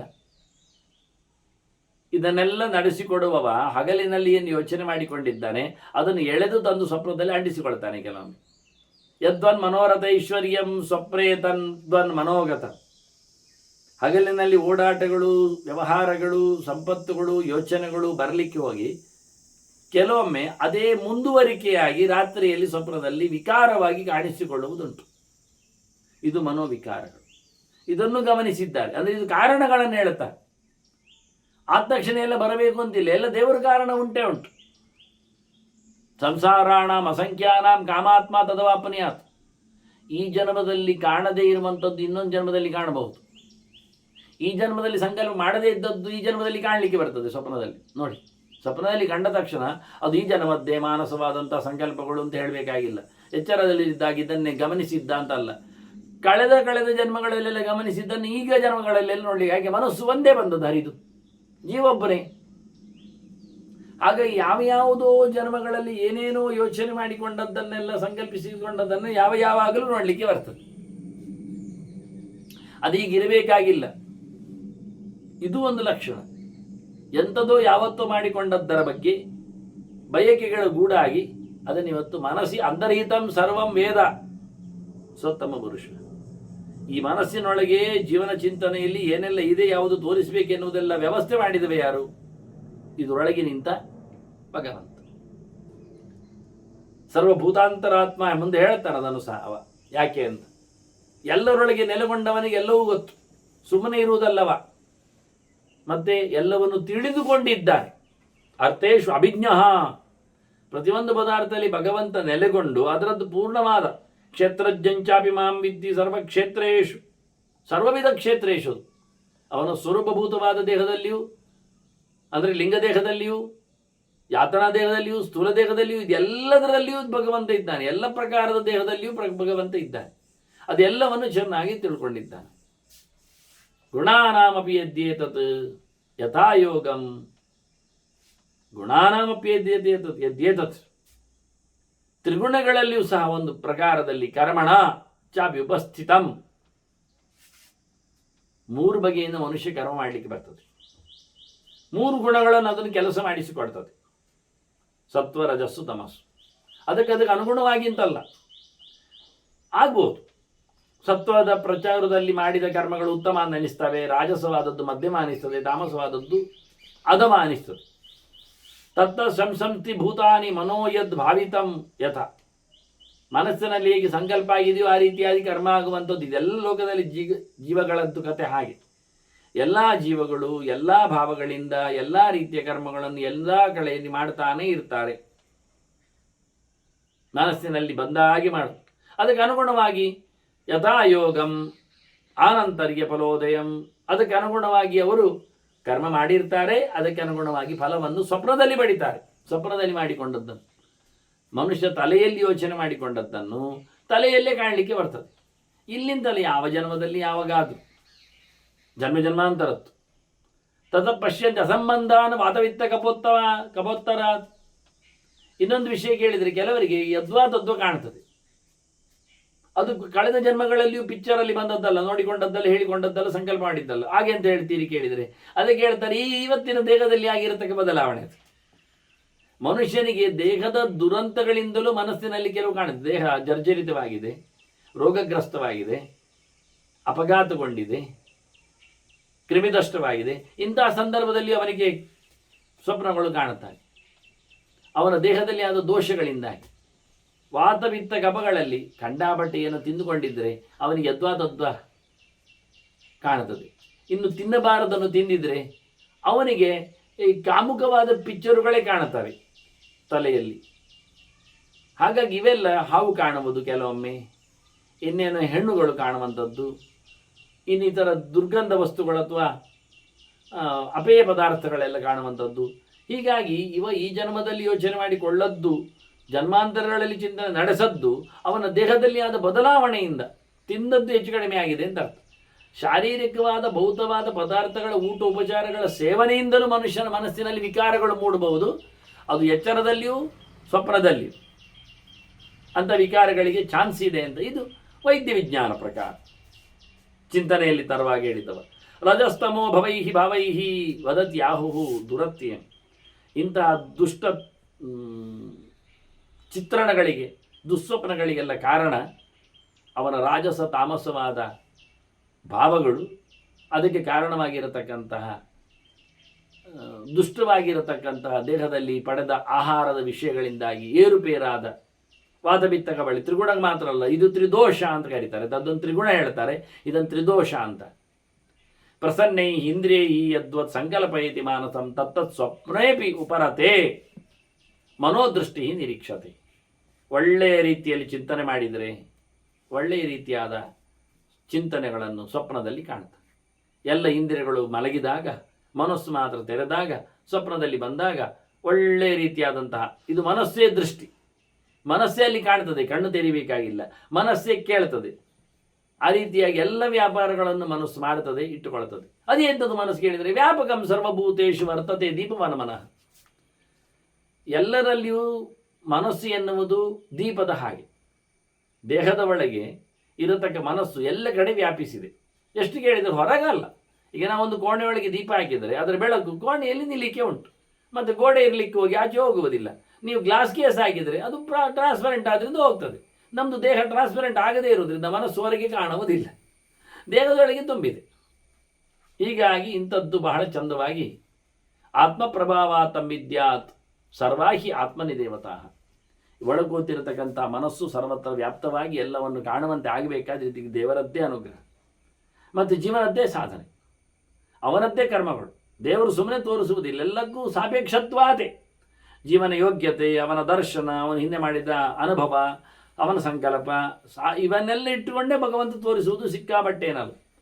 ಹೀಗೆ ಮನಸ್ಸಿನಲ್ಲಿ ಕಾಣುವ ಈ ಸ್ವಪ್ನ ಪದಾರ್ಥಗಳಿಗೆ ಅವನ ದೇಹದಲ್ಲಿ ಆಗಿರುತ್ತೆ, ಅಂದರೆ ಆತ್ಮದಲ್ಲಿ ಕಾಣುವ, ಆತ್ಮ ಅಂದರೆ ಮನಸ್ಸು, ಮನಸ್ಸಿನಲ್ಲಿ ಕಾಣುವ ಸ್ವಪ್ನಗಳಿಗೆ ಆತ್ಮ ಅಂದರೆ ದೇಹ, ದೇಹದಲ್ಲಿ ಆಗಿರತಕ್ಕಂಥ ವಾತಪಿತ್ತ ಕಫಗಳ ತ್ರಿದೋಷಗಳ ಏನೊಂದು ವಿಕಾರಗಳಿಂದ ಆತ್ಮ ಅಂದರೆ ಜೀವ, ಅವನಿಗದು ತೋರಿಸಿಕೊಳ್ಳಲಿಕ್ಕೆ ಕಾರಣ ಆಗ್ತದೆ. ಆತ್ಮ ಅಂದರೆ ಪರಮಾತ್ಮ, ಅವನದನ್ನು ಕಾಣಿಸುವ, ಪರಮಾತ್ಮ ಕಾಣಿಸುವುದು ಜೀವನಿಗೆ ಕಾರಣ ಜೀವನ ದೇಹದಲ್ಲಿ ಆಗಿರತಕ್ಕ ಬದಲಾವಣೆಗಳು ನೋಡುವುದಿಲ್ಲಿ ಮನಸ್ಸಿನಲ್ಲಿ. ಹೀಗೆ ಆತ್ಮಶಬ್ದವನ್ನು ಬಹಳಷ್ಟು ಕಡೆಯಲ್ಲಿ ದುಡಿಸಿಕೊಂಡು ಇಲ್ಲಿ ಚಿಂತನೆಯನ್ನು ಕೊಟ್ಟಿದ್ದಾರೆ. ಸರ್ವಾಹಿ ಆತ್ಮನಿ ದೇವತಾ, ಇನ್ನೀ ವಿಷಯಗಳಿಗೆಲ್ಲ ವಸ್ತುಗಳಿಗೆಲ್ಲ ಅನೇಕ ದೇವತಾ ಶಕ್ತಿಗಳು ಕೆಲಸ ಮಾಡ್ತಾವೆ ಅಂತ ಒಂದು ಸರ್ತಿ ಹೇಳಲಿಕ್ಕೆ ಹೇಳಿಬಿಟ್ಟೆ ನಾನು ಮಧ್ಯದಲ್ಲಿ. ಯಾಕೆ ಅಂದರೆ ದೇವತೆಗಳು ಎಲ್ಲೆಡೆ ತುಂಬಿದ್ದಾರೆ. ಈಗ ದೇಹದಲ್ಲಿ ಕಣ್ಣಿಗೆ ಕಾಣಬೇಕಾದ್ರೆ ಸೂರ್ಯ ಇರ್ತಾನಲ್ವ, ಅದೇ ನಿದ್ದೆಗೆ ಹೋದಾಗ ಜಾಗೃತಿಯನ್ನು ತಪ್ಪಿಸಿದಾಗ ಕಣ್ಣುಮುಚ್ಚುತ್ತಾನಲ್ವ. ಸೂರ್ಯ ಶ್ರಮ ಆಯಿತು ಅಂತ ಕಣ್ಣುಮುಚ್ಚಿರ್ತಾನೆ, ಆದರೆ ಸೂರ್ಯ ಎದ್ದೋಗಿರುವುದಿಲ್ಲ, ನಾಳೆ ಬೆಳಿಗ್ಗೆ ಉದಯ ಆಗಲಿಕ್ಕೆ ಉಂಟವ. ಹಾಗಾಗಿ ಎಲ್ಲಿ ಎಲ್ಲಿ ಚಕ್ಷುಸು ಎನ್ನತಕ್ಕ ಇಂದ್ರಿಯಗಳು ಇರ್ತಾವೋ ಅಲ್ಲಿ ಎಲ್ಲ ಸೂರ್ಯ ಎನ್ನತಕ್ಕವನು ಇರ್ತಾನೆ ಅಂತ ವ್ಯಾಪ್ತಿ. ಶ್ರೋತ್ರೇಂದ್ರಿಯ ಇದ್ದಲ್ಲಿ, ಕಿವಿ ಇದ್ದಲ್ಲಿ ಅಲ್ಲ, ಶ್ರೋತ್ರ ಇಂದ್ರಿಯ ಇದ್ದಲ್ಲಿ ದಿಗ್ದೇವತೆಗಳು ಇರ್ತಾರೆ. ಯಾಕೆ ಕಿವಿ ಇದ್ದಲ್ಲಿ ಇದ್ದಾರೆ ದೇವತೆಗಳು ಹೇಳಿದರೆ ಕೇಳದವನಿ ಅಂತ ಕಥೆ ಹೇಳುವುದು. ಕಿವಿ ಕಾಣ್ತದೆ ಹೊರಗಿನಿಂದ, ಕೇಳುವುದಿಲ್ಲ ಯಾಕೆ ಕೇಳಿದರೆ ಅವನಿಗೆ ಧೃತರಾಷ್ಟ್ರ ಇದ್ದಾನೆ, ಅವನಿಗೆ ಕಾಣುವುದಿಲ್ಲ ಕಣ್ಣು ಅಂದರೆ ಅಲ್ಲಿ ಸೂರ್ಯ ವ್ಯಾಪಾರ ಇಲ್ಲ. ಯಾಕೆ ಇಂದ್ರಿಯ ಇಲ್ಲ ಅಲ್ಲಿ.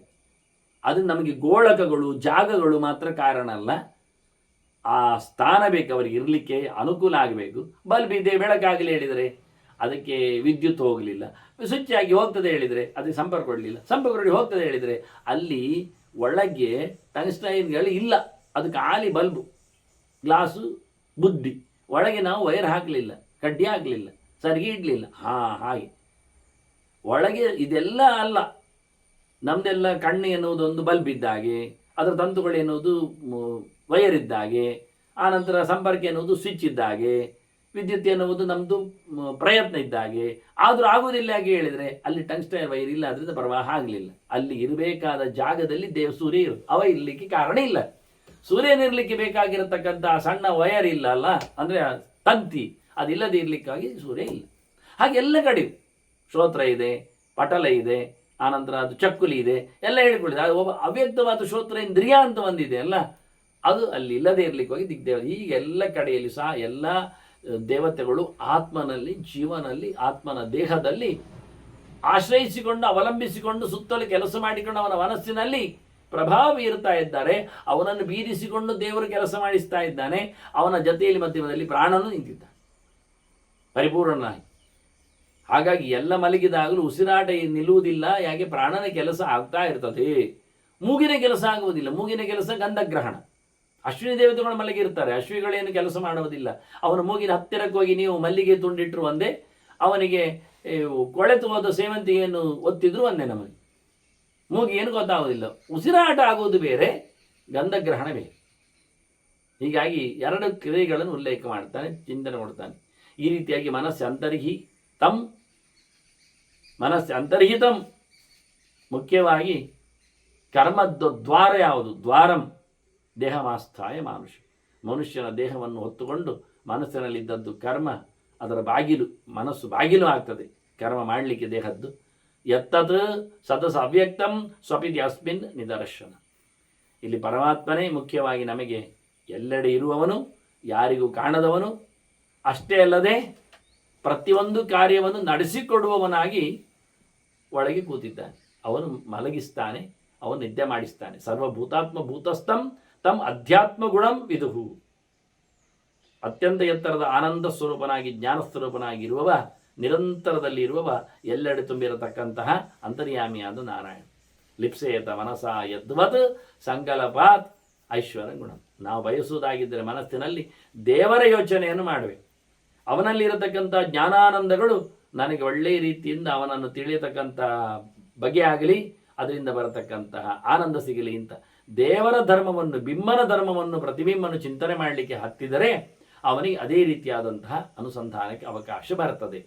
ಅದೇ ನಿದ್ದೆಯ ಒಂದು ದೃಷ್ಟಾಂತವನ್ನೇ ಮೋಕ್ಷಕ್ಕೆ, ಪ್ರಾಜ್ಞನ ಆಲಿಂಗನೆ ಸಿಗುವಂಥದ್ದನ್ನೇ ದೇವರ ತೆಕ್ಕೆಯಲ್ಲಿ ಬೀಳುವ ಮೋಕ್ಷವನ್ನು ಚಿಂತನೆಯಲ್ಲಿ ತರ್ತಾರೆ.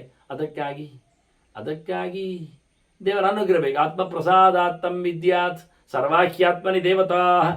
ಎಲ್ಲ ದೇವತೆಗಳು ದೇವರನ್ನೇ ಆಶ್ರಯಿಸಿದ್ದಾರೆ. ಬ್ರಹ್ಮನೇ ಹೇಳಿಕೊಡ್ತಾನೆ, ನಾನು ಭಗವಂತನನ್ನು ಆಶ್ರಯಿಸಿದ್ದೇನೆ. ರುದ್ರನೇ ಹೇಳ್ತಾನೆ, ಅಹಂ ಬ್ರಹ್ಮಾಣಮಾಶ್ರಿತ, ನಾನು ಬ್ರಹ್ಮನನ್ನು ಆಶ್ರಯಿಸಿಕೊಂಡಿದ್ದೇನೆ. ಬ್ರಹ್ಮ ತಮಾಶ್ರಿತೋ ನಿತ್ಯಂ, ಬ್ರಹ್ಮದೇವರು ದೇವರನ್ನು ಆಶ್ರಯಿಸಿದ್ದಾರೆ. ದೇವರು ಹೇಳ್ತಾರೆ, ನನ್ನನ್ನು ಬ್ರಹ್ಮ ಆಶ್ರಯಿಸಿದ, ನಾಹಂ ಕಂಜಿತ ಅಪಾಶ್ರಿತ, ನಾನು ಯಾರನ್ನು ಹೊತ್ಕೊಳ್ಳಿಲ್ಲ. ಎಲ್ಲ ದೇವತೆಗಳು ಇಂದ್ರನನ್ನು ಆಶ್ರಯಿಸಿದ್ದಾರೆ, ಇಂದ್ರ ರುದ್ರನನ್ನು ಆಶ್ರಯಿಸಿದ್ದಾನೆ, ರುದ್ರ ಬ್ರಹ್ಮನನ್ನು ಆಶ್ರಯಿಸಿದ್ದಾನೆ, ಬ್ರಹ್ಮ ಭಗವಂತನನ್ನು ಆಶ್ರಯಿಸಿದ್ದಾನೆ. ಭಗವಂತ ಯಾರ ತೆಕ್ಕೆಯಲ್ಲೂ, ಯಾರ ಆಶ್ರಯದಲ್ಲಿ, ಯಾರ ಆಧಾರದಲ್ಲಿಯೂ, ಯಾರ ಹಂಗಿನಲ್ಲಿಯೂ, ಯಾರ ನೆಲೆಯಲ್ಲಿ ಅವನಿಲ್ಲ. ಸ್ವತಂತ್ರ, ಪರಮಸ್ವತಂತ್ರನಿದ್ದ. ಹೀಗಾಗಿ ಎಲ್ಲ ದೇವತೆಗಳು ನೆಲೆಗೊಂಡಿರತಕ್ಕಂಥ ಭಗವಂತನನ್ನು ನಾವು ಚಿಂತನೆ ಮಾಡಿದರೆ ಎಲ್ಲ ದೇವತೆಗಳ ಪ್ರಸಾದದ ಜೊತೆಯಲ್ಲಿ ದೇವರ ಅನುಗ್ರಹ ಆಗ್ತದೆ ಅನ್ನೋ ನೆಲೆಯಲ್ಲಿ ಏನು ಮಾಡಬೇಕಾಗತ್ತೆ? ಏವಂ ಈ ತಪಸ್ಸ, ಅಷ್ಟೇ. ತಪಸ್ಸು ಮಾಡಿ ಮನಸ್ಸಿನಲ್ಲಿ ಭಗವಂತನ ಸಂಪರ್ಕಕ್ಕೆ ಪ್ರಯತ್ನಿಸಿ. ಏವಂ ಹಿ ತಪಸ್ಸ ಯುಂಜಿಯಾತ್. ಆಗೇನಾಗ್ತದೆ? ಅರ್ಕವತ್ ತಪಸ್ಸ ಪರಂ. ನಮ್ಮ ಒಳಗೆ ಗಟ್ಟಿಗಟ್ಟಿದ ಕತ್ತಲಿನ ಆಚೆಗೆ ನಿಂತ ಆದಿತ್ಯವರ್ಣಂತಮ ಸಪರಸ್ತಾತ್ ಭಗವಂತನನ್ನು ಪಡೀಲಿಕ್ಕೆ ಆಗ್ತದೆ. ಸೂರ್ಯನಂತೆ ಬೆಳಗುವ, ಅಂದರೆ ಹಗಲು ಸೂರ್ಯನಲ್ಲಿ ಕಾಣುವ ಚೈತನ್ಯ ನಮಗಿದೆ, ಕತ್ತಲ ಆಚೆ ದೇವರು ಕಾಣುತ್ತಾರೆ. ಹಾಗೆ ರಾತ್ರಿಯೂ ನಾವು ಸೂರ್ಯನನ್ನು ಕಾಣಬೇಕು. ಯಾನಿಶಾ ಸರ್ವಭೂತಾನಾಂ ಹೇಳಿದಾಗೆ ತಸ್ಯಾಂ ಜಾಗರ್ತ್ಯ ಸಂಯಮಿ ಅಂತ. ರಾತ್ರಿಯಲ್ಲಿಯೂ ನಮಗೆ ಸೂರ್ಯನ ಬೆಳಕು ಕಂಡರೆ, ಕತ್ತಲು ದೂರವಾಗಿದ್ದರೆ ಭಗವಂತನ ದರ್ಶನ ಆಗಿದೆ ಅಂತ ಅರ್ಥ. ಆಗಬೇಕಾದ್ರೆ ತಪಸ್ಸು ಮಾಡಬೇಕು, ನಿರಂತರವಾದ. ಅದಿಲ್ಲಿ ಮನಸ್ಸಿನ ಒಳಗೆ ಕಾಣ್ತದೆ, ಒಳಗೆ ಬೆಳಕು ಕಾಣ್ತದೆ.